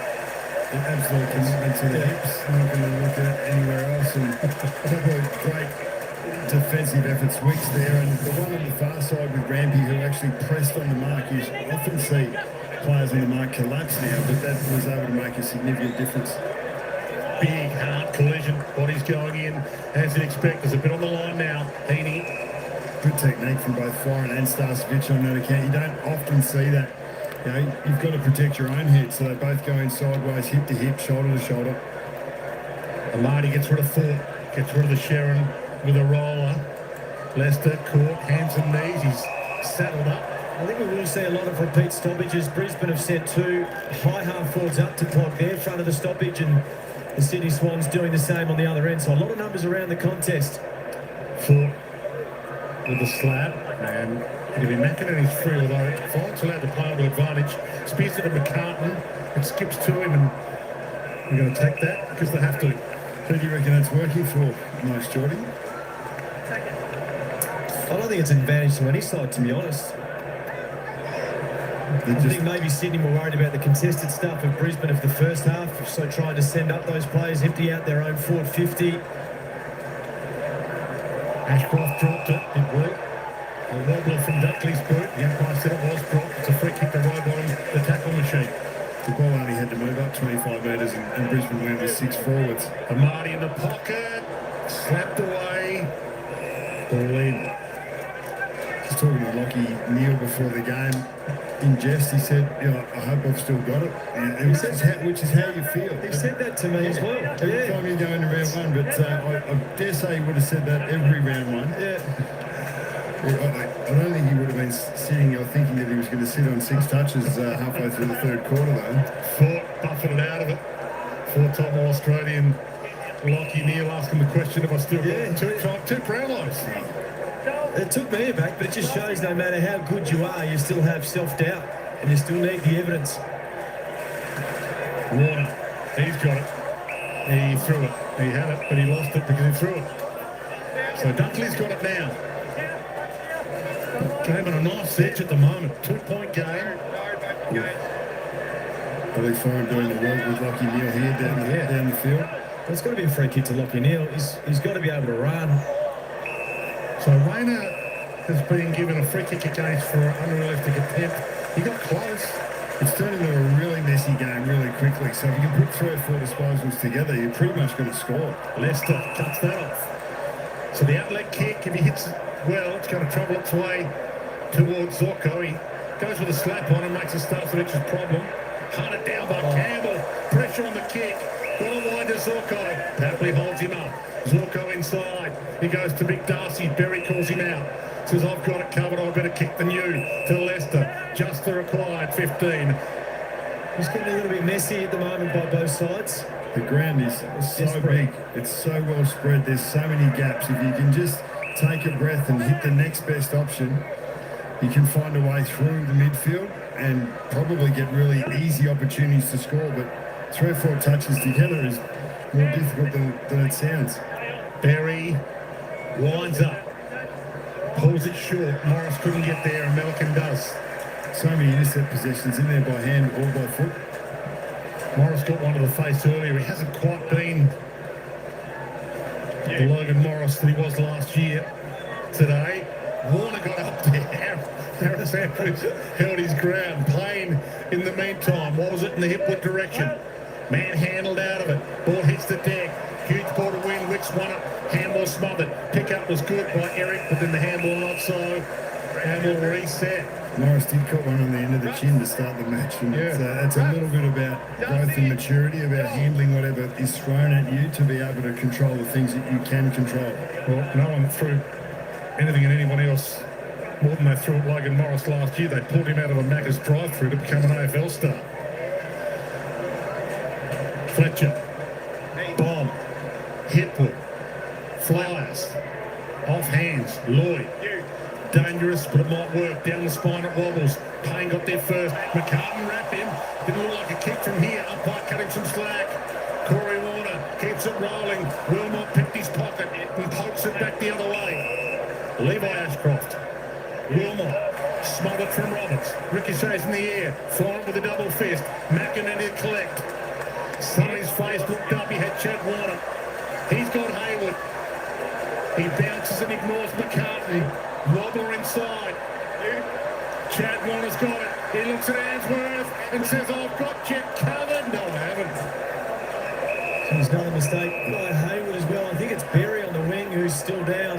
Yeah, he was run into by McInerney just about 30 seconds ago. Very slow to get up. The Sydney McInerney. Yes, yeah, that's the one. Friendly fire. Zorko wide to Ford, who's not your run and carry kind of guy normally, but he does pretty well here. McKenna. He's kicked too wide for Bailey. Wow. In fact, it's that bad, the umpire cuts him some slack for they should have just paid it deliberate. This is the Berry one. And McInerney just right in his back. It's a fair way off the ball, isn't it?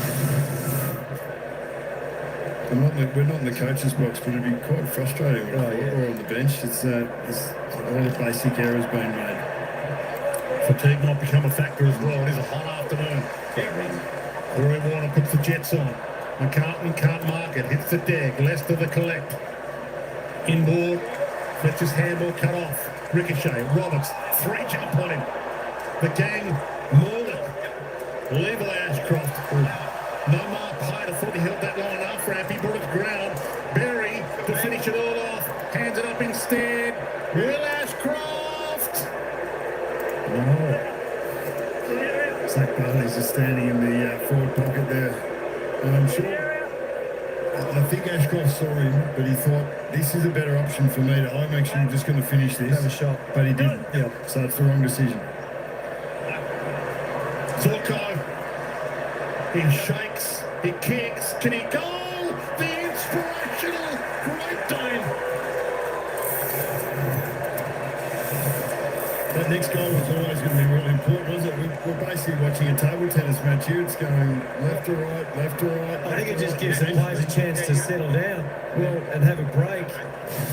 Ping-pong football. It's turnovers, errors, up and back. There's been so many opportunities to score for both teams, but Zorko was the one that took it. Great little run back with a flight with Bailey, not worrying about not receiving that kick. And Dane Zorko just clean at the ground level. 5 or 6 steps, top of on the logo, on the 50, and just places it. Great finish. Wasn't captain on grand final day, but invited on the stage by coach Chris Fagan to help lift the cup in what was a beautiful moment. He has been an icon for a long time, Dane Zorko, this great club, and that perfect timing from him to pull that goal out. High contact has been found. It's going to Lockie Neal, or is it going to the big eye? I think that is the challenge for contact or high contact. High contact. She's almost hit the roof with that kick. Morris will get there late. Fierce. Bailey, bad place to bump it. And Bailey makes them pay. 2 in 30 seconds. This is 4th. It's been dangerous, hasn't he? Really dangerous. 12 touches, 8 kicks. 4-1 from those 8 kicks. 6 contested possessions and could have been on the end of the other one from Will Ashcroft just a couple of minutes ago that we mentioned, but yeah, just so damaging either on right or left foot. That was really clean ground level, 2 steps finish. That's the learning point for Sam Wicks. It just gave him the space to be able to kick that goal you just see there. Gave him the outside. You always want to push those players back into traffic. You cannot get sucked into the contest. That is not primarily your job. The job is Zach Bailey, and to cover the outside, force him back into congestion. He's a star, Zach Bailey, no doubt about that. The Sydney Swans have made a change. Riley Bice has been put into the game for his first game of league football, the Werribee Premiership player. Now, spot on, Lynch, that's the hard part. You've got a debutant at your sub. He's got his first handball on AFL footy, and he might actually set one up here. Over the top to Hanley. He feeds it further on. Haywood chips it, goal square. Didn't quite work for him. Berry thumps it through. So that's him out there. Riley Bice in the number 26. Long-time Swans fan from the Ovens and Murray and Werribee. I think it was Ben Patton that was subbed out. Thanks, Alistair. Wilmer. Andrews. Well, if it sits, he can go, but it didn't sit. I think that's the challenge for both sides. This game through fatigue probably is now really open. So Buck spoke about the ground being really big. It looks like that's the case. So with 6.5 minutes left to go in this third turn, you need to make sure that your skills are at the level where you can transition the ball, because you'll get opportunities. So the 2 subs are on each other at the moment. 2 number 26s, Bice and McKenna. This boss has age on his side. He's not an 18-year-old debutant. He's a 24-year-old. Milliken with the mark. Jordan.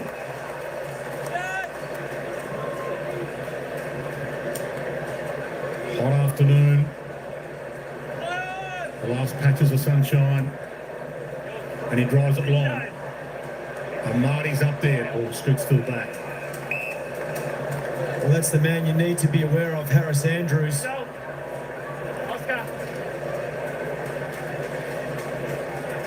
Lions have kicked 5 of the last 6 goals of this game. So there the work off the ball. You see the movement, the blocking. Try and free someone up. Ball flicks to the back. Fletcher turned out of again there. Morris did well. Great composure. Little bounce to steady. So it's a 1-on-2. McKenna's for 1 and here's a free. The 2 infringe. McKenna, he fought them both.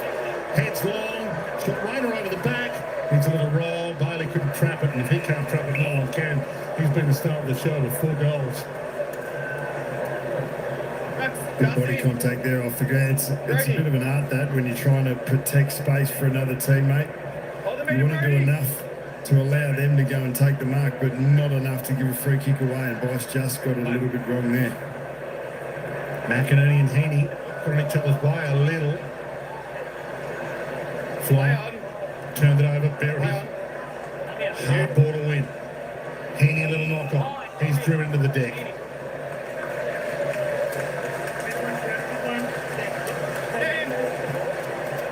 Don't necessarily want to go down the line. We see Payne and Harris Andrews are the 2 keys who are sitting deep. Heads in the Hayward direction. Got front spot. McInerney. Arm chop free. Handle inside. Nicely delivered. Options inside. McInerney puts the speed on. Didn't look like a handball from here. Didn't look like one from there either. That was brilliant. So, some inspirational stuff being done at both ends. Fletcher gets up hobbling. They're ready to cut it down. No lineman for the rest of the game. Charlie Cameron was laid out early. Just looking across the field, Braden Campbell's sort of burst and speed has looked exceptional. He's still top of ground. Bailey's the other one. Probably the more damaging players on the field at the moment. The most threatening. But that play there is exactly what we're talking about. If you can hit that kick, you will go inside your own forward 50 with options. There are players free everywhere for both sides. If they just get that skill execution right. McInerney rips out of the air. Morris. So Zorko, he played on to goal. Why wouldn't you? He's got some craft. Yeah, that was going to be called play on no matter what. He definitely took the advantage. The advantage of being able to kick it on the outside of your right boot from 35 metres and lace it over the goal umpire's hat. So Jorko had done enough, and he looks like he might have been moved forward, so that'll be interesting to watch in this next little bit of time. What's the challenge? I mean, 6 goals to 1 in the third term. I just can't help to keep thinking about McCartan. We see Hawthorn do it when the opposition gets 2-goal run on, Hardwick goes back. So just stem the bleeding. I just haven't seen any of those changes yet from the Sydney coach's box. McCartan's the obvious one. How do you then strengthen your defence and stop the bleeding? 6 goals to 1 in the third term for me is far too many without a change.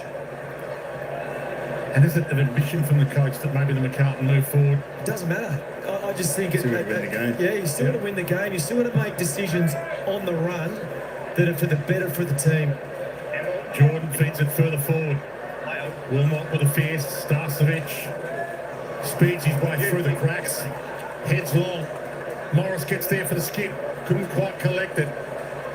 Bice turns into a jam. I think it's, given that it is broken play, and I don't think the structures of either side has been maintained that well, so it's just a matter of who can take their chances when they get them, and the Lions have done that far better.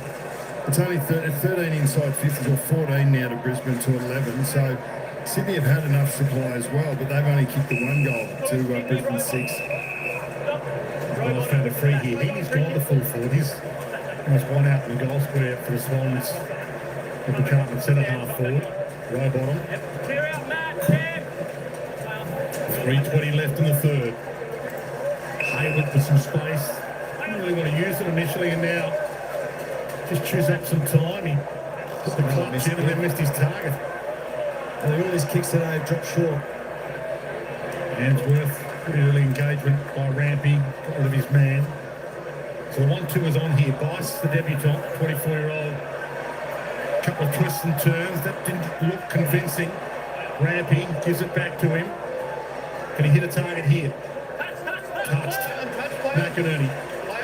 Warner. He's got Heaney at full forward. Sends it in Heaney's direction. He's under it. Off the bat. It's Heaney's time.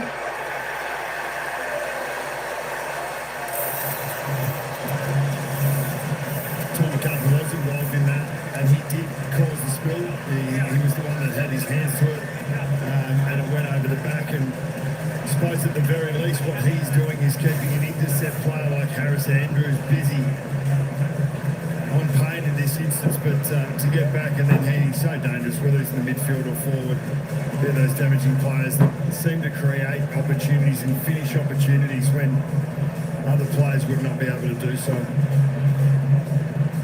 But a tall forward can do that. I mean, it doesn't not to be. It takes great skill to be able to compete in the air. I just think what you lose in defence when you go 6 goals to 1 and no change has been made. That's when I start to question it. Who goes forward? For McCartney. What are you just talking about as a 7? Well, yeah, even a 7 to actually try and stop the bleeding. Well, Lloyd could go back from the wing and be that 7th off the wing as a user, as an extra number. But at the moment, it's not as if there's no extras around the place. They're just targets aren't being hit. Grundy gets in the McCartan direction. Payne, early engagement. Crane thought it was a push, not early engagement. Take your pick, depends on who you barrack for. Papley's lurking. Berry, Papley took a divot. Airport, Papley. Crowd starting to find some voice. That's ball. And a little nudge. I love Tom Papley. I was about to send them inside 50. That's due for a Papley moment, isn't it? A finish and then a celebration and then spark them up again. McCartan's up there way late, but Leicester takes a good, strong grab from the pack. 90 seconds left. Blakey got there late but left it behind. McInerney wrapped up by Jordan and dropped it. Corbin ball, it is ball, play on. Blakey back inside 50. The fists come. Left to the front. Wobbly ball, dangerous ball. Bice got there, cut off the debutant but left it behind. Rayner put some speed on. And a wobbly talk. Back kick. Rampy. Ice hockey icing, he just went for the big long blast to save some time, given there's 1 minute left. It's Sydney, the ones that are bombing. The last 3 entries have just gone long to congestion and even an outnumber. So lowering the eyes and finding their target. This one, it's like try and mark that. A shallow high entry. Zorko happy to stand under it and take a bit of heat. He knows how long left. They all do. In most times in football, the team that does the basics well wins. And this has never been truer. In a circumstance like this, do the basics well. Hit your targets, stick your tackles, make good decisions. Down the line. Good dive from Dunkley. I'll get a roll of the dice here, the Lions. If Dunkley wants to take it on.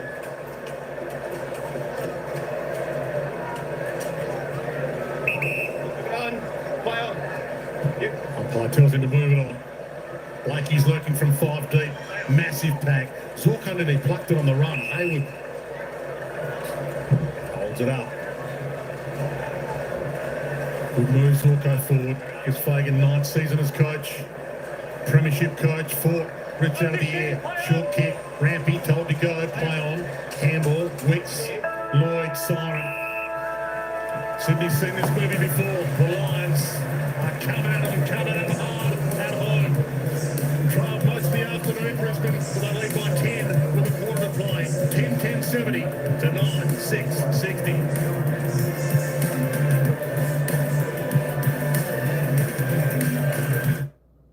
At Coles, we're on a mission to help inspire Aussie kids to eat better All right, there we go. The Lions have hit the front. The Lions have hit the front after being 13 points down at half time.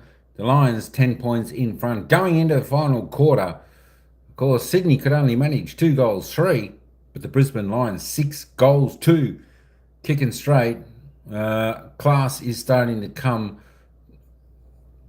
through to the front, and of course the reigning premiers, Brisbane Lions, doing it well, even with a couple of their stars, Charlie Cameron and Will Mott, I think, out for the game.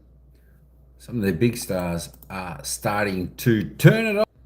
Let's go and have a little bit of a peek, just see if the goals have changed. Zach Bailey now for Brisbane, he's kicked 4 goals off his 12 disposals, 8 kicks. Dane Zorko, I should say, he lifted his game in that third quarter. He gave the Lions a bit of a spark there. He's up to 18.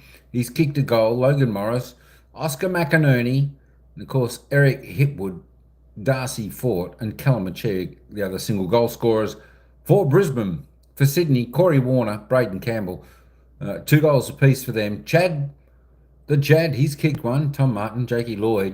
Of course, Isaac Heaney came into it a little bit there. Now with 20, Tom Hanley with a single goal as well. Just checking out the goals, the disposal getter. Who's picking up what? Jared Berry still leads the way with Brisbane on 21 disposals, 12 and 9. Of course, Isaac Heaney lifted his game in that third quarter. He needs to continue to lift in the final quarter if Sydney are a chance to overrun Brisbane Lions here. 20 possessions, Isaac Heaney. He's going wild with 12 kicks, 8 handballs, 6 marks, 2 tackles, 5 clearances, and a goal. In a good game. Josh Dunkley still up there with 19, and Nick Blakey with 19 also. Dane Zorko, as I said, he lifted his game really well in that third term. He's up to 18 disposals, 15 kicks, 3 handballs, 6 marks, 2 tackles, and a goal. Let's just roll down a little bit. Will Ashcroft there on 15. Levi Ashcroft on 15. Let's go down a little bit more. See, Dane Rampy on 17. Cam Rayner needs a big quarter in the final for Brisbane on 13. Oscar McInerney, the big man's doing well. 13 touches, 13 hit-outs. He's doing really well. Chad Warner, he's had a quiet game today on his normal performance. He's just had the 12 touches, 8 kicks. He's kicked a goal. Let's just roll down a little bit more. I was trying to find Papley. I can't quite. There it is. Tom Papley for the Sydney Swans. Now he's been quiet. There's been no chest pumping from him today. No big celebrations. He's just had the 8 disposals, 4 kicks, 4 handballs, 1 tackle, 1 clearance. He's having a quiet game. He hasn't scored. I'll tell you what. Sydney want him to ring-a-ding-ding, spark that fire for the Sydney Swans. And of course, Lockie Neal just with the 6 disposals. Need to lift his game. All right, they're your leading goal kickers and disposal getters on the ground up until 3/4 time. The Lions 10-10-70. Sydney 9-6-60. It's the Lions by 10 points here. I tell you what, it's going to be a fantastic final quarter. The grand final replay. Who's going to take this game out, folks? I don't know. What does the poll say? We've got the poll who's going to win. We've got 62% saying Brisbane Lions are going to win this game, 38% saying Sydney. The vote quite often gets it right. If you haven't voted, make sure you put your vote in. We'll tally that up at the end of the game and see how we go with the voting.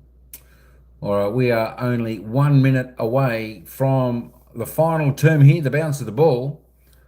It's going to be a cracking quarter. Stay tuned, folks. Don't go anywhere. Don't leave your seats. Well, you've got 1 minute. If you want to quickly go and grab a drink, get back to your chair, listen in tightly with me. It's going to be a fantastic last quarter. Coming up in under a minute's time. All right. I'm going to head back to the commentators. They're just having a bit of a chat at the moment with some of the players. Well, Jonathan Brown is on one of the segments he did. We'll take you back down there, and that'll run us into the bounce of the ball, whereas the Lions by 10 points. A beautiful part of our game, the Father Son rule. Will Ashcroft, a story, 30 possessions, grand final day, 5 clearances, North Smith medal winner. in his second season. He's out there with his brother Levi today, the pick 5 in last year's draft. And we all know how good a player Marcus was. 318 games for Marcus, the Lions, and the Bears. Give the Bears a bit of love. 3 premierships to go with it. An amazing family. Head downstairs to where they play. A lot of footy with Marcus. Alistair Lynch. Yeah, absolutely, Dwayne. I'm sure there's 2 very proud parents in the grandstand with Becky and Marcus Ashcroft, no doubt watching their boys run around today. In that third quarter, we saw a big drop-off in a number of aspects for the Sydney Swans. One was pressure, but there wasn't a drop-off in this contest here. Lockie Neal and James Jordan. James Jordan has done a sensational job, but he's not just looking to block Lockie Neal. He's prepared to go and get the ball himself. So Lockie Neal's last disposal was at the 26-minute mark of the first quarter. Still sits going into this last term on 6 disposals. So a big task for Lockie Neal and his teammates to get him into the game. But there is a very biased, obviously, Sydney crowd here. Lockie and Bucks, what do the Swans need to do to turn this around and get that crowd behind them? You look to one man in Tom Papley. He's yet to kick a goal in this game. So, the crowd wants to see goals. That's how they get up off their chair. That's where the excitement comes from. And he's the one player that you look to. The other one is Chad Warner. So those 2 players really need to ignite this crowd and get them back into the game, because, as you said, it was a 6-2 third term. Everything was going Brisbane's way. Bailey's been the danger for the Lions the other way with 4 goals. The only multiple goal scorer for the Lions. So if the Swans can keep an eye on him and clamp him, Roberts is lined up on him at this centre bounce. But it's the trend of the match since Jake Lloyd kicked the 4th goal for Sydney to put him 4 goals to zip up. It's been 33 inside 50s each, but the Lions have kicked 10 goals, 9 from that, to the Swans 5-8. So there's a considerable difference. The flow of the game in the last 2.5 quarters has gone towards the Lions. So Sydney need to do something to arrest that. They couldn't lock down Lockie Neal any better. So Heaney, they're dangerous players. Warner's gone forward with Papley, Hayward. They need to get it done. Get these first couple of scores on the board early and get the crowd behind them. So even bring up a high half forward for Sydney to try and assist in that stoppages. So you look to Warner. Warner's deep at the moment, but maybe that's another lever that you need to pull to get the ball going your way.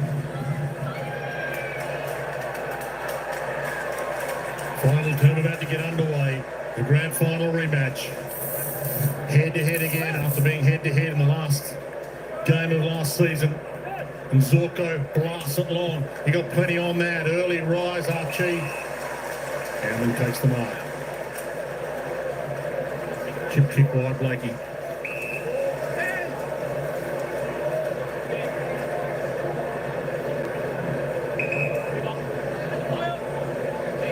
So Dean Cox sort of making the motion when he was talking to his group at the end about just calm it down a little bit. And this looks like it's a little slower. The idea to be able to hit your targets and be able to see them a little better before making those decisions so you can improve the efficiency. Lloyd to Jordan, good dance step. Got some distance on the kick. McCartan got there late. Starcevic, great commitment, knocked it down with Papley. He's lurking. It's rolled away from him. Starcevic is been bleeding on that. Yeah, he was away. One little bounce back towards him and he was away. But that is the challenge, I think, Bucks. It's a 10-point lead to Brisbane. You've got effectively 25 to 30 minutes to pick that back, so you can't act too desperate in the first part of this 4th term. McInerney and Grundy, that's been a good battle as well. Heaney gets an ugly bounce, couldn't pounce. Dunkley kick smothered. Grundy pulled it free, Dunkley stole it from him. And Zorko goes with the barrel again. Front spot, good spot. Rampy's been doing that all his career, so it shouldn't be a surprise, but he weaves his way past a couple here to keep it rolling. Roberts has the outlet, kick out wide, nicely delivered. Corey Warner, start early in this. Ball eludes him for a second. Back inside to brother. Chad on the back pedal. Thumps it long. Goal square. Amati's down there. Hayward! Out of nowhere. And he just came back onto it. I think it was Wilmot who was his direct opponent. Just lost him. Hayward had broken into the forward 50 into space for Corey Warner when he wasn't able to get that bounce to come back to him. So Hayward was in behind Wilmot, and Wilmot wasn't able to adjust quick enough to find the body and take him away from the drop zone. Normally pretty accurate, 41 goals, 16 last year. And this is huge. Drills it.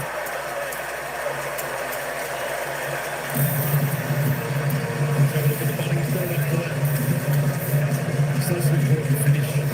But they just needed to get that first goal on the board. Given the way that we described it the last couple of minutes, I like this. Yeah, and in a situation where he got stood up as well, but to drive your legs to fat side, Brisbane's defence had collapsed into the corridor, and Sydney had maintained their width, and that just makes the decision a little bit easier. And there's a couple of errors there, but deep entry, a bit harder to defend.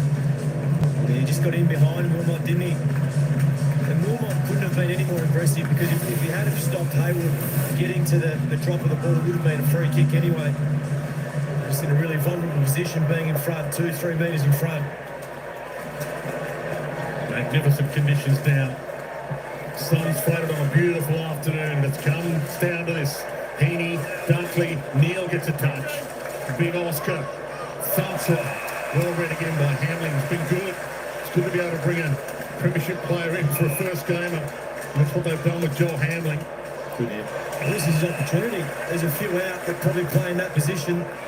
So either through injury, he gets his chance. Gee, sits there on Heaney's head. Go get that, Sir Isaac. Off the deck. Roller. It might still work. Starcevic got there. Papley goes hard. Zorko goes hard. Starcevic goes just as hard. Oh, brilliant, hard contest, and they've gone down like 9 pins out there. A few getting up slowly. In the meantime, McCluggage feeds it wide.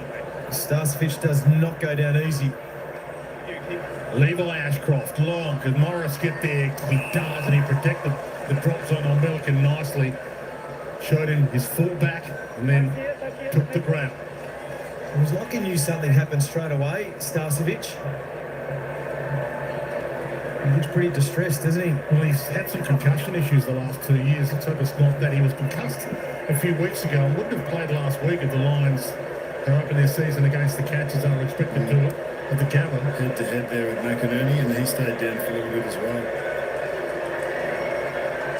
From the arc, it's drifted across the face. Starcevic just being, well, attempted to be escorted off the field. He started to look like he was heading back towards Chad Warner, but he's on the way off now, and that's enough for the red flag to be shown in terms of the doctor needing to go through a HIA assessment of some sort. Well, concussed last year as well on a heavy collision. Roberts inside. Scoop up from Heaney was good. Heads wide. No mark for Corey Warner. Hits the deck. Milliken goes and gets and goes. A spear to Amati. Got him. Great bit of play. So when Heaney came out, he didn't hit the easy one. He went for the hard one. Milliken was actually sitting there in 25 metres of space, and I think when the game's like this, you just want to hit the easy one. Hit the next easy one, and if you can hit 5 or 6 of those, well then you're going to be at the top of the goal square. But he went for one about 3 minutes ago too, Heaney. A really risky kick back inside the corridor. The middle, yeah. We saw with Florent last week, it was the deal breaker when it went across the face of goal. So just hit the easy ones, but that was a great play by Milliken to lace up Amati. The little things that can become big things. Morris misses down one end, and that could have given the Swans the lead. And Marty misses down the other. Cramping up, all feeling that knee that he copped a knock on earlier in the game, but Amati just hasn't been able to get any momentum through his set shots. And he's looking a little hobbled at the moment. Fletcher, the responsibility of the kick in. Milliken got up there, made a contest, hits the deck. Levi Ashcroft had to go back against the grain. It's been good on debut. Rampy's under this, goes with a fist. Milliken lends a hand, took down Morris, not illegally. From the scramble, Morris caught, he dropped that. He did, but no trial. Bailey, who's been one of the stars of the show, one hit the target, hit with it. So Dwayne Brandon Starcevic has gone down into the rooms, as Bucks touched on, gone down for the HIA. And you touch on, he's had a few recent issues. In his last 11 games, he's had 2 concussions. So this might be 3 in 12. Let's hope not. Keep an eye on that. Grundy in the meantime, off the back to Hayward. Had a couple of options, pocket pick, nice little 1-2. Levi Ashcroft, a floater to half forward. Double fister from Lloyd, safety first. Hits the deck, Jordan scooped it. And here is the 24-year-old on debut. Bryce. Blakey, Bryce runs on. He might get it back here for the 1-2-3. Corey Warner inside with the kick. Yeah, Marty over the top with that handball. Had it been given to Bryce. Now it's into a slow play, a lot of congestion. Carton winds up. Pulls it late. Missed opportunity. And had to give that ball. I'm sure Bryce would have been screaming for it. So overcooked towards Neil. He held his ground and he earned it.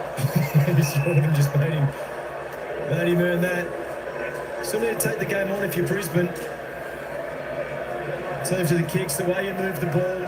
Don't just reside to the fact that you go long down the line all the time. Central kick, sits up a little, double fister again. A little bit of better option than that for Roberts. Bailey shoots it forward, Archie. Left horse closed on him, quickly roll bottom. Takes courage to do that, and then you've got to make sure you execute the skill to be able to frank the decision. Good play. Campbell missed his target. Once again, find an easy one. Levi Ashcroft. Warner. We told to go. Didn't travel the required 15. Feeds to Dunkley. No, what was ahead, just went for it anyway. The big O gets there. The big O with the big chest. Well, that's the thing I've seen on occasions tonight where he's just trying to get in behind Brodie Grundy. And that's the last thing you want. Row bottom against McInerney. A heavy advantage. See there, just the ability to kick it forward. Brodie Grundy just got caught on McKenna. Row bottom. Clearly not expected to make that defensive play. Hamling's man, Archie, was in the goal square and he was 3 or 4 metres from getting there. Brodie Grundy in that instant just lost sight of his direct opponent. Back into the lineup. Their inspiration last year, grand final day. He missed.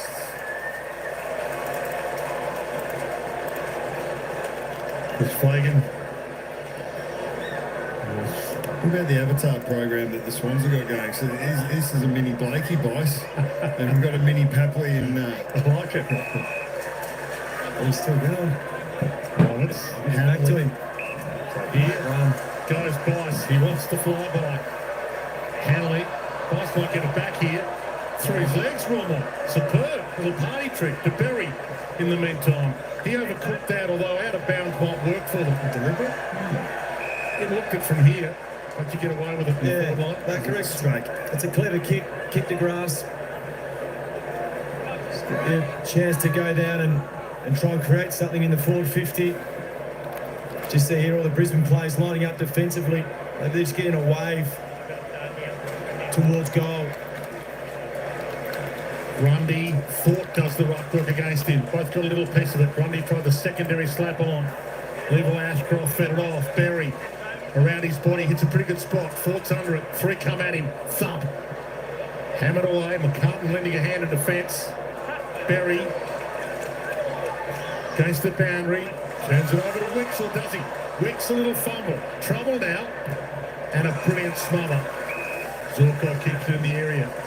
It does seem to be the move, McCartan into defence now. So just try. There's too many numbers to work out whether he's a 7th or he's a part of that back 6. I think they've just gone small in front of the ball. He, Hayward, Campbell, Warner, Papley and Hanley are the front 6 for Sydney. Yeah, well read, Bucks. Will Ashcroft had it, Florent had it, Dunkley's got it, wobbles it, and there is McCartan. Last line of defence. Saving grab, plays on, heads out wide. Thump from Leicester, gets it to the boundary. It's one of the most central moment of this game. It's hard to know which way it's got to turn. Strange build-up for these two teams. The Brisbane Lions, this is their first game of the season. What have they got left in the tank? The reigning premier. Sydney played last week. A loss here to the Hawks. What have they got left in the tank? Grundy with a little palm down. McKenna couldn't quite get a kick away. Rice's look good. Heads out with a wobbler. Hanley beaten for it. Wilmot, it's sat for him. Handball inside. Put Berry under some pressure. Ford, Wilmot, Zorko, already kicked one ripper. Sets it up, goal square. Archie's got 3 to beat. Big fist. Wicks and Ashcroft see it out. Spring start to the season for Sydney as well. They've got Fremantle next week and then a bye. The Lions will unfurl their flag next week against the West Coast Eagles at home. It's high stakes for Sydney. Dwayne, you want to take the opportunities when you get there. They are in a winning position, as the Lions are, but the game's up for grabs. You need to get one of these over the line. They need a hero in a hurry, and it might be that man, the Great Dane, the magician, Zorko, has conjured 2 rippers. Yeah, well, it's been a great move, hasn't it? I think the goal that he kicked from outside 50 at the end of the last quarter was as a half-back, but he's since moved forward.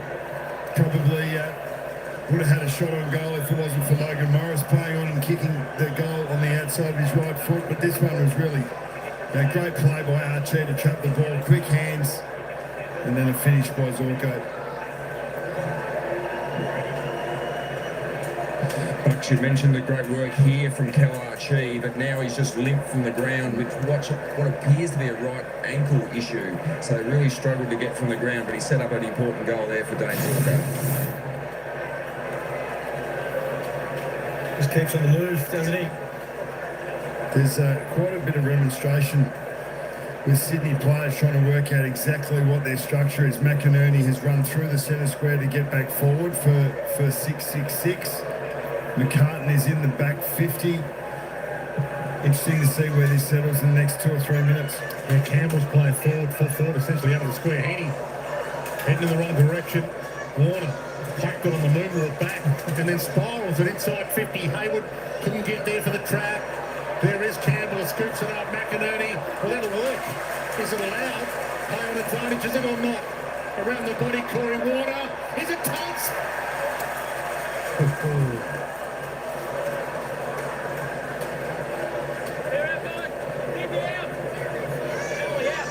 That's where they'll be hoping for a front half turnover, Sydney.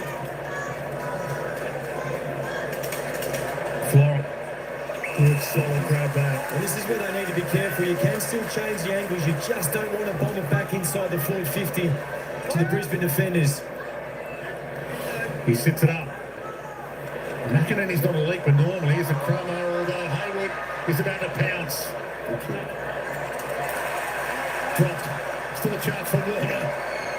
It's high. It's not going to get the carry, and marked on the last line by Berry. When Hayward and McInerney are your tallest forwards, you don't want to be bombing it on in it necessarily. There was a little low of the eyes to Hanley for Florent on that occasion, but making those decisions under fatigue and in key times of the game is so crucial. A hold, Dunkley's ball against Wicks. You do sense the fatigue. The players, even Dunkley's slow wander back here. It's a physical challenge as much as anything, Dwayne, so that the fittest players often rise in these circumstances. Roberts, Bryce, he bangs it. McInerney had to go back against the grain. Competed well. Payne, hunted down. Dunkley low, knocks it out. Wilmot, arms free, slow 360, waited for Answorth on the flyby to give it to him. Waited till he was slung around in his direction. McCartan out the back. Roberts, McCartan, Roberts, stand step. Had the big guy to beat him. Marty. Good play. Crowd starting to find voice. Not a lot of work from the ball carrier here. Movement, eh? And again, he sits it up, and it's got to be the leapers that aren't normally the leapers going up. Corey Warner couldn't pounce. Campbell, Florent, chip kick. Chad, no. Lester, yes, no. Free kick. Chad Warner's arm break. Yeah, great kick by Campbell. Just the penetration, how quickly it got to the other side of the ground. Yeah, it's the chop of the arm late by Leicester. 7 minutes to play. 10 minutes down. It's an important kick, isn't it?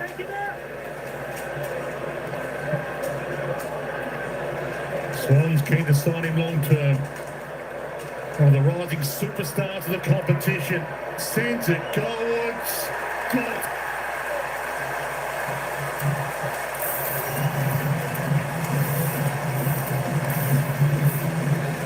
Touched it right, just poked at it. That's the power that he possesses. That is a crucial goal. I think the set shots from outside 50 has probably been an area that he hasn't quite taken full advantage of. Like on the run, yes, but geez, when you take your opportunities like this, and he ran hard to spread the space here, but when you take your opportunities, you understand the moment, you know your team needs you, you're the man, take advantage, great finish. Shows how creative and important that switch can be from Campbell. I mean, they went back inside 450, relatively skinny to the pocket.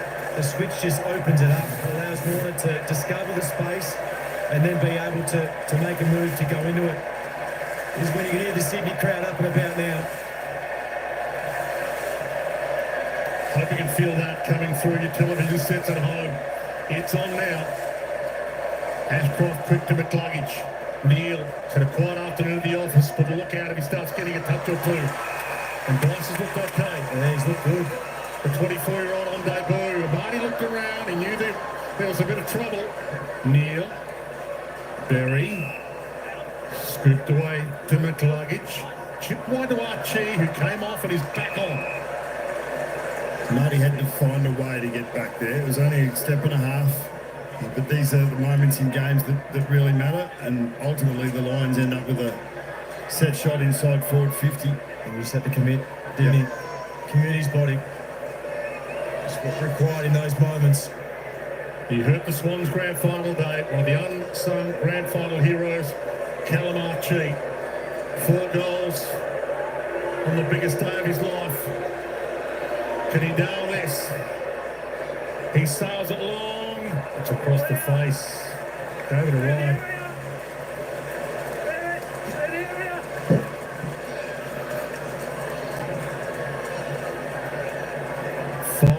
.45 left in what is shaping as yet another classic between these two. Crowd's been on the edge of their seat all afternoon. Just needs a little bit more hustle for the ball carrier. Straight in the spine that travel. Big ball to win. McCluggage put it to ground. And here goes the Lizard. Straight past him. Flick the handle over the top. Got it to Hanley. Kick half smothered. Ricochet. Little toe. Was that a trip? Umpire said let it roll. Blakey scoops it away. Hayward hadn't lost it. Andrews had him lost in. Wilmot out of the congestion to the big O. McCluggage. They've got the spare man. It's Archie. If the kick can hit him, Archie gets there. Surely a mark. Yeah, he's made it. Yep. Great pressure from Brisbane. It looked like 2 or 3 times Brisbane were out. Sydney were out. Haywood fumble, and then they're just able to counter-attack. Young fellow looked like he was out and had players over the top but wasn't able to advance the ball. And then Wilmot was able to make that play. Quick kick out, and Sydney players caught offside. Huge kick. It'll either be an even goal or a 2-kick game, depending on what he does here. Oh, he's skinny. Wow. And that picture paints 1,000 words. Chris Fagan stalking the boundary. Turnover. That is bizarre. Dudley, but fatigue. We've talked about it a bit. Just trying to be too cute by Roberts coming out of back half. That's the thing. I mean, you get desperate. Still 4 minutes on the clock. Box speaks about doing the basics well.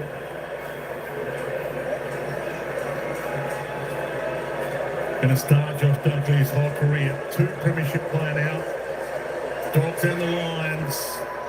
And he makes the most of his moment. It's a two-kick game.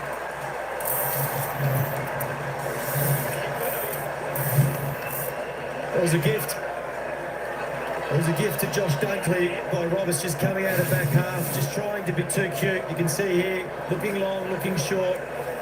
Dunkley just anticipated it really well. Watch the eyes of the kicker. This is a great view. You can just see there. Watch.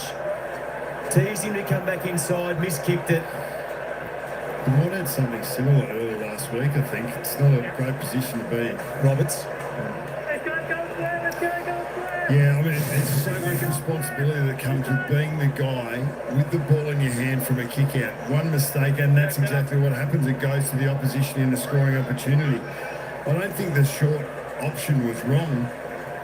It's just making sure you execute it. You kicked the contest there, he probably comes back the other way, but it's a crucial mistake, and now the margin's getting out there. We know clearances can be massive. Alistair Lynch downstairs.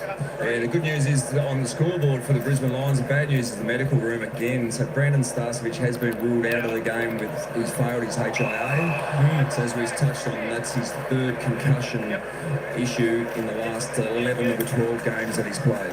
Thanks, Lynch. The story within the story. So the Swans do get the important clearance. McInerney, a sizzler, heads inside 50 to the two Warners. Neither could get near it. Skims to the back, we'll get a ball in. Need to find a goal out of this forward 50 effort. Brody Grundy needs to really grit his teeth, get in front of McInerney, give Packley, Hanley first access to this ground ball, or Warner on the spread. In it comes. Big fist of McInerney, flaunts about the pounce, got an ugly bounce, Raider comes at him. Feeds it to Jordan, 2 weeks. Gets under a little, Marty goes up, Andrews, safety first, down to Lester, right spot, right time as always. Hammers it towards the wing, off hands, inside run is good. Little down step from Weeks, plants his foot into it, Marty, can't take the mark, not paid to Payne, hits the back, Bailey gets there, Lester, they come at him, he wobbles it away, turns it over, Jordan bounced off his forward, shrugs off, goes for home to make it a one-kick game, has he got enough on it? Goal line, Heaney, nearly. Oh, there's a cross. Yeah. A good piece of it, Isaac Heaney. So Jordan would have thought that was going through too. He had it on line from a half step, but to the pressure from the Lions in their D50, the desperation. I think it was a play from Wicks on the wing. And then 2 goals to win at the Swans. In 2.5 minutes, long kick. Up flies Rampy. Knocked to the deck. Time on the line side now. And content to take it out, Will Ashcroft. Yeah, this is if you're Brody Grundy and you can get some sort of dominance in the ruck. Try and hit it over the top. If you can communicate into that corridor where the space is. What you don't want it to do is to go to the front into congestion. Grundy with the flick to the back, that works. Lloyd, did he get enough on that? Under it, Wilmot. Good fist away by Papley. Got a fist in right time. Scoop wide. Wilmot goes back. Looping handball is okay. Will Ashcroft to half forward to Oscar. Flick away was nice from Bice. Got some jets and got up there to flick it away from the big guy. Free kick though's been found. Not a pilots at roll. Grundy, Bice, inside to Chad Warner, and they are out. They're 2 goals to the lead. Chad wants it back. The old 1-2. Blakey will go for home from there. Oh, he pulled it late. He knew where Heaney was. Out of the corner of his eye. That's when the All Australians start linking up together. Warner to Blakey to Heaney. Second time, not how long left. Heaney doesn't know exactly here. He knows they have to get this through quickly, and that'll give them one last roll of the dice to steal it. But he does need to make sure of it.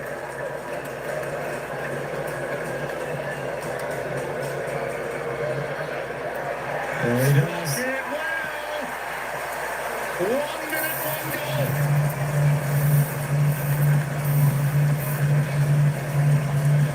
Great play there by Bryce, who was able to change the angle and then find that target initially in Warner. Chad Warner, and then from there, this here, bit of a give and go. little chip there, and that just opened it up. There were so many Swans players open on the fat side too, but they still came back skinny here. Nick Blakey doesn't need much time or space to be able to be damaging. Found the right target. It's a great kick. It's a great kick. You just see there at the bottom of the screen, Harris Andrews. All he wanted was a long kick. How important this centre bounce is. McCartan's come up to the wing, so he'll slide forward. Need to score. Just see there, McClugging. That's exactly where Brody Grundy wants to go. It's essentially a 1 minute game now. Up flies Grundy, out the front to water. Neil working hard, neither could get near it. Wilmot tried to go off the deck, didn't work. Chad caught, got away just in time. Bumped around the body by Campbell. It's going! It's going! Goal line! Great play. Chad Warner with momentum, and then the players came and came and came. They were able to brought the ball forward to give Campbell that opportunity. Need a turnover here, Swans. Chip is dangerous. They'll get a ball in to steal it. Happily knocks into the pocket.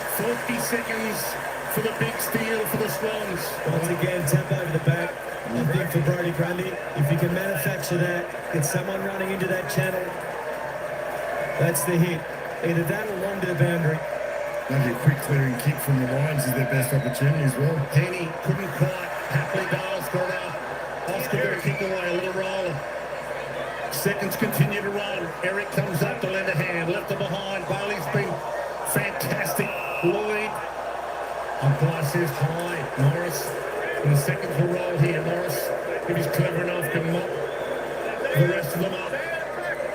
Very quiet play on here. They want one and contested mark, and that's probably enough. 50.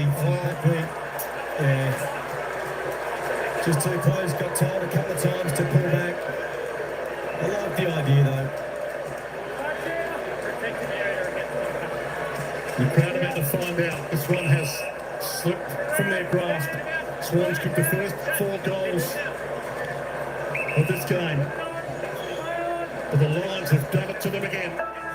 Silent sounds. No premiership hangover here. The Lions begin their premiership defence with a victory.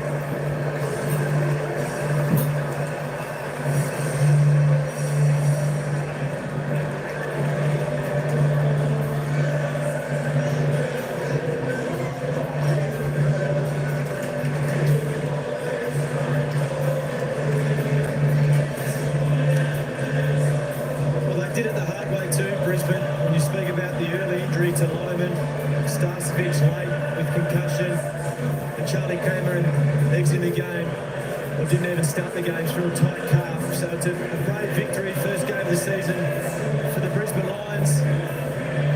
As we head down to Atlas to Lynch. Thanks, Jordy, for 2 very excited Brisbane Lions players. What a win. Great win. I suppose it was tight all day, but to snatch it late was very exciting. Yeah, unbelievable. It was great to have little bro with me this year. And yeah, we just worked all pre-season. Obviously had to adapt to what happened last week with the cyclone and whatnot. But yeah, grateful to be here and had a good week this week and grateful to get that win. That was pretty cool. It's pretty exciting to have Levi next year. I mean, your last game was pretty exciting, premiership and a Norman Smith medal. I'm tipping this one was not far behind it. Absolutely, yeah, it's very close. And he was unbelievable today. Came in and was expected to play his role, and I think he went above and beyond that. He was really, really good. So really proud of him. He's done a lot of work for him. Tell us how you're feeling, Levi, at this stage. Yeah, it's unbelievable feeling, honestly. First game, just to get a game, I was stoked. So rugby, I'm playing alongside Will and all these boys in such a premiership side, and such a great side. So yeah, absolutely loved it. You're like your old man, you know how many touches you have? Oh, no idea. No. You put on a good again, 24. Tell us about what the coach say, because obviously late call up to go on to the ground from sub. What was the instructions from the coach for this big occasion? He backed me in just to play my role, come in. Obviously, Charlie went out late, which was disappointing for him, but I grabbed the opportunity with 2 hands. But I was just stoked to be able to play, even as the sub would have been amazing, but to get on was great. What was the instruction from the coach? A bit rusty out of the blocks in the first quarter. At half-time, seemed to make some tweaks. Yeah, just keep the handle ratio and be a bit more composed. I think we only had 22 uncontested marks up in the first half, up a bit. It's tough conditions for it, but try and own the footy a bit more and just be more composed. Yeah, handle the kick ratio. So we did that and held on. We probably should touch on one more important thing. Who would have been more nervous, mum or dad, in the grandstand? Both very nervous, I'd say. A lot of excitement, but probably Dad. He gets very nervous, but it was a good day for both of them, hopefully, and got the win, which is the main thing. Yeah, well, I'm sure they were nervous at the start of the game. They'd be very proud of the way you both played today, so congratulations, well done. Thanks, appreciate it. Their parents can relax now. What a beautiful sight for Lions fans. The Ashcroft brothers together. Not such a great sight seeing Kyle Oman on crutches, but we'll get more on his injury with Jay Clark later on. The Brisbane Lions rubbing a little more salt into that grand final wound for the Sydney Swans. Victorious at the SCG by just 4 points. David King, Jack Rewalt against all the setbacks for the Lions. The cycle and the rescheduling of... All right, folks, there we go. It was the Lions. They held on in a ring-a-ding-ding finish. Sydney 3 goals, 4 in that final quarter. Brisbane 2 goals, 4. Sydney had their chances, that is for sure. But the reigning premiers held on, devastating Sydney once again for the second week in a row. Sydney defeated opening round and round 1. Brisbane looking good for the season ahead. Well, under Brisbane, bad luck for Sydney. Sydney still, I think they'll do all right this season. Well done to everyone who voted for Brisbane. 64% went for Brisbane. Just before we end this, because we're going to head over to the next game, which is Collingwood taking on Port Adelaide in just a few moments' time. We're just having a look at the top goal scorers of the game. And, of course, Zach Bailey on 4 goals for Brisbane. Dane Zorko with 2 goals. And the other multiple goal scorers all for Sydney: Corey Warner, Chad Warner, Isaac Heaney, Braden Campbell. The leading disposal getter on the ground was Josh Dunkley and Jared Berry there for Brisbane, both with 27. Darcy Wilmot, Lee Ashcroft on 25. Dane Zorko 24. And of course for Sydney, Justin McInerney, Isaac Heaney, Nick Blakey top the charts for Sydney with 23 disposals. All right, folks. There we go. Congratulations to the Brisbane Lions. They did it again. Continuing where they finished last season, of course, the reigning premiers did well today, especially after Sydney jumped them in that opening quarter. Sydney led the first 2 halves, but then it was all Brisbane the second 2 halves. It was a mirror image first to second half. All right, folks, that's all I got for this one. If you want to come and listen to the Collingwood-Port Adelaide game, that will start in just a few minutes' time, live from the MCG. It should be a cracker. Well, as Collingwood supporters hoping they can rebound off the big defeat from GWS last week in opening round. Of course, Port Adelaide, their first game of the season tonight. Should be an absolute cracker. That game, let me just double check that, folks. That game starts in 22 minutes time. 22 minutes time the next game starts. So we'll see everyone there in about 15 minutes time. I'll leave this score up so people can check it for 5 minutes. Then we'll head on over to the Collingwood-Brisbane game. So if you're interested in that, come and join me on that live. That'll be a new live not too far away.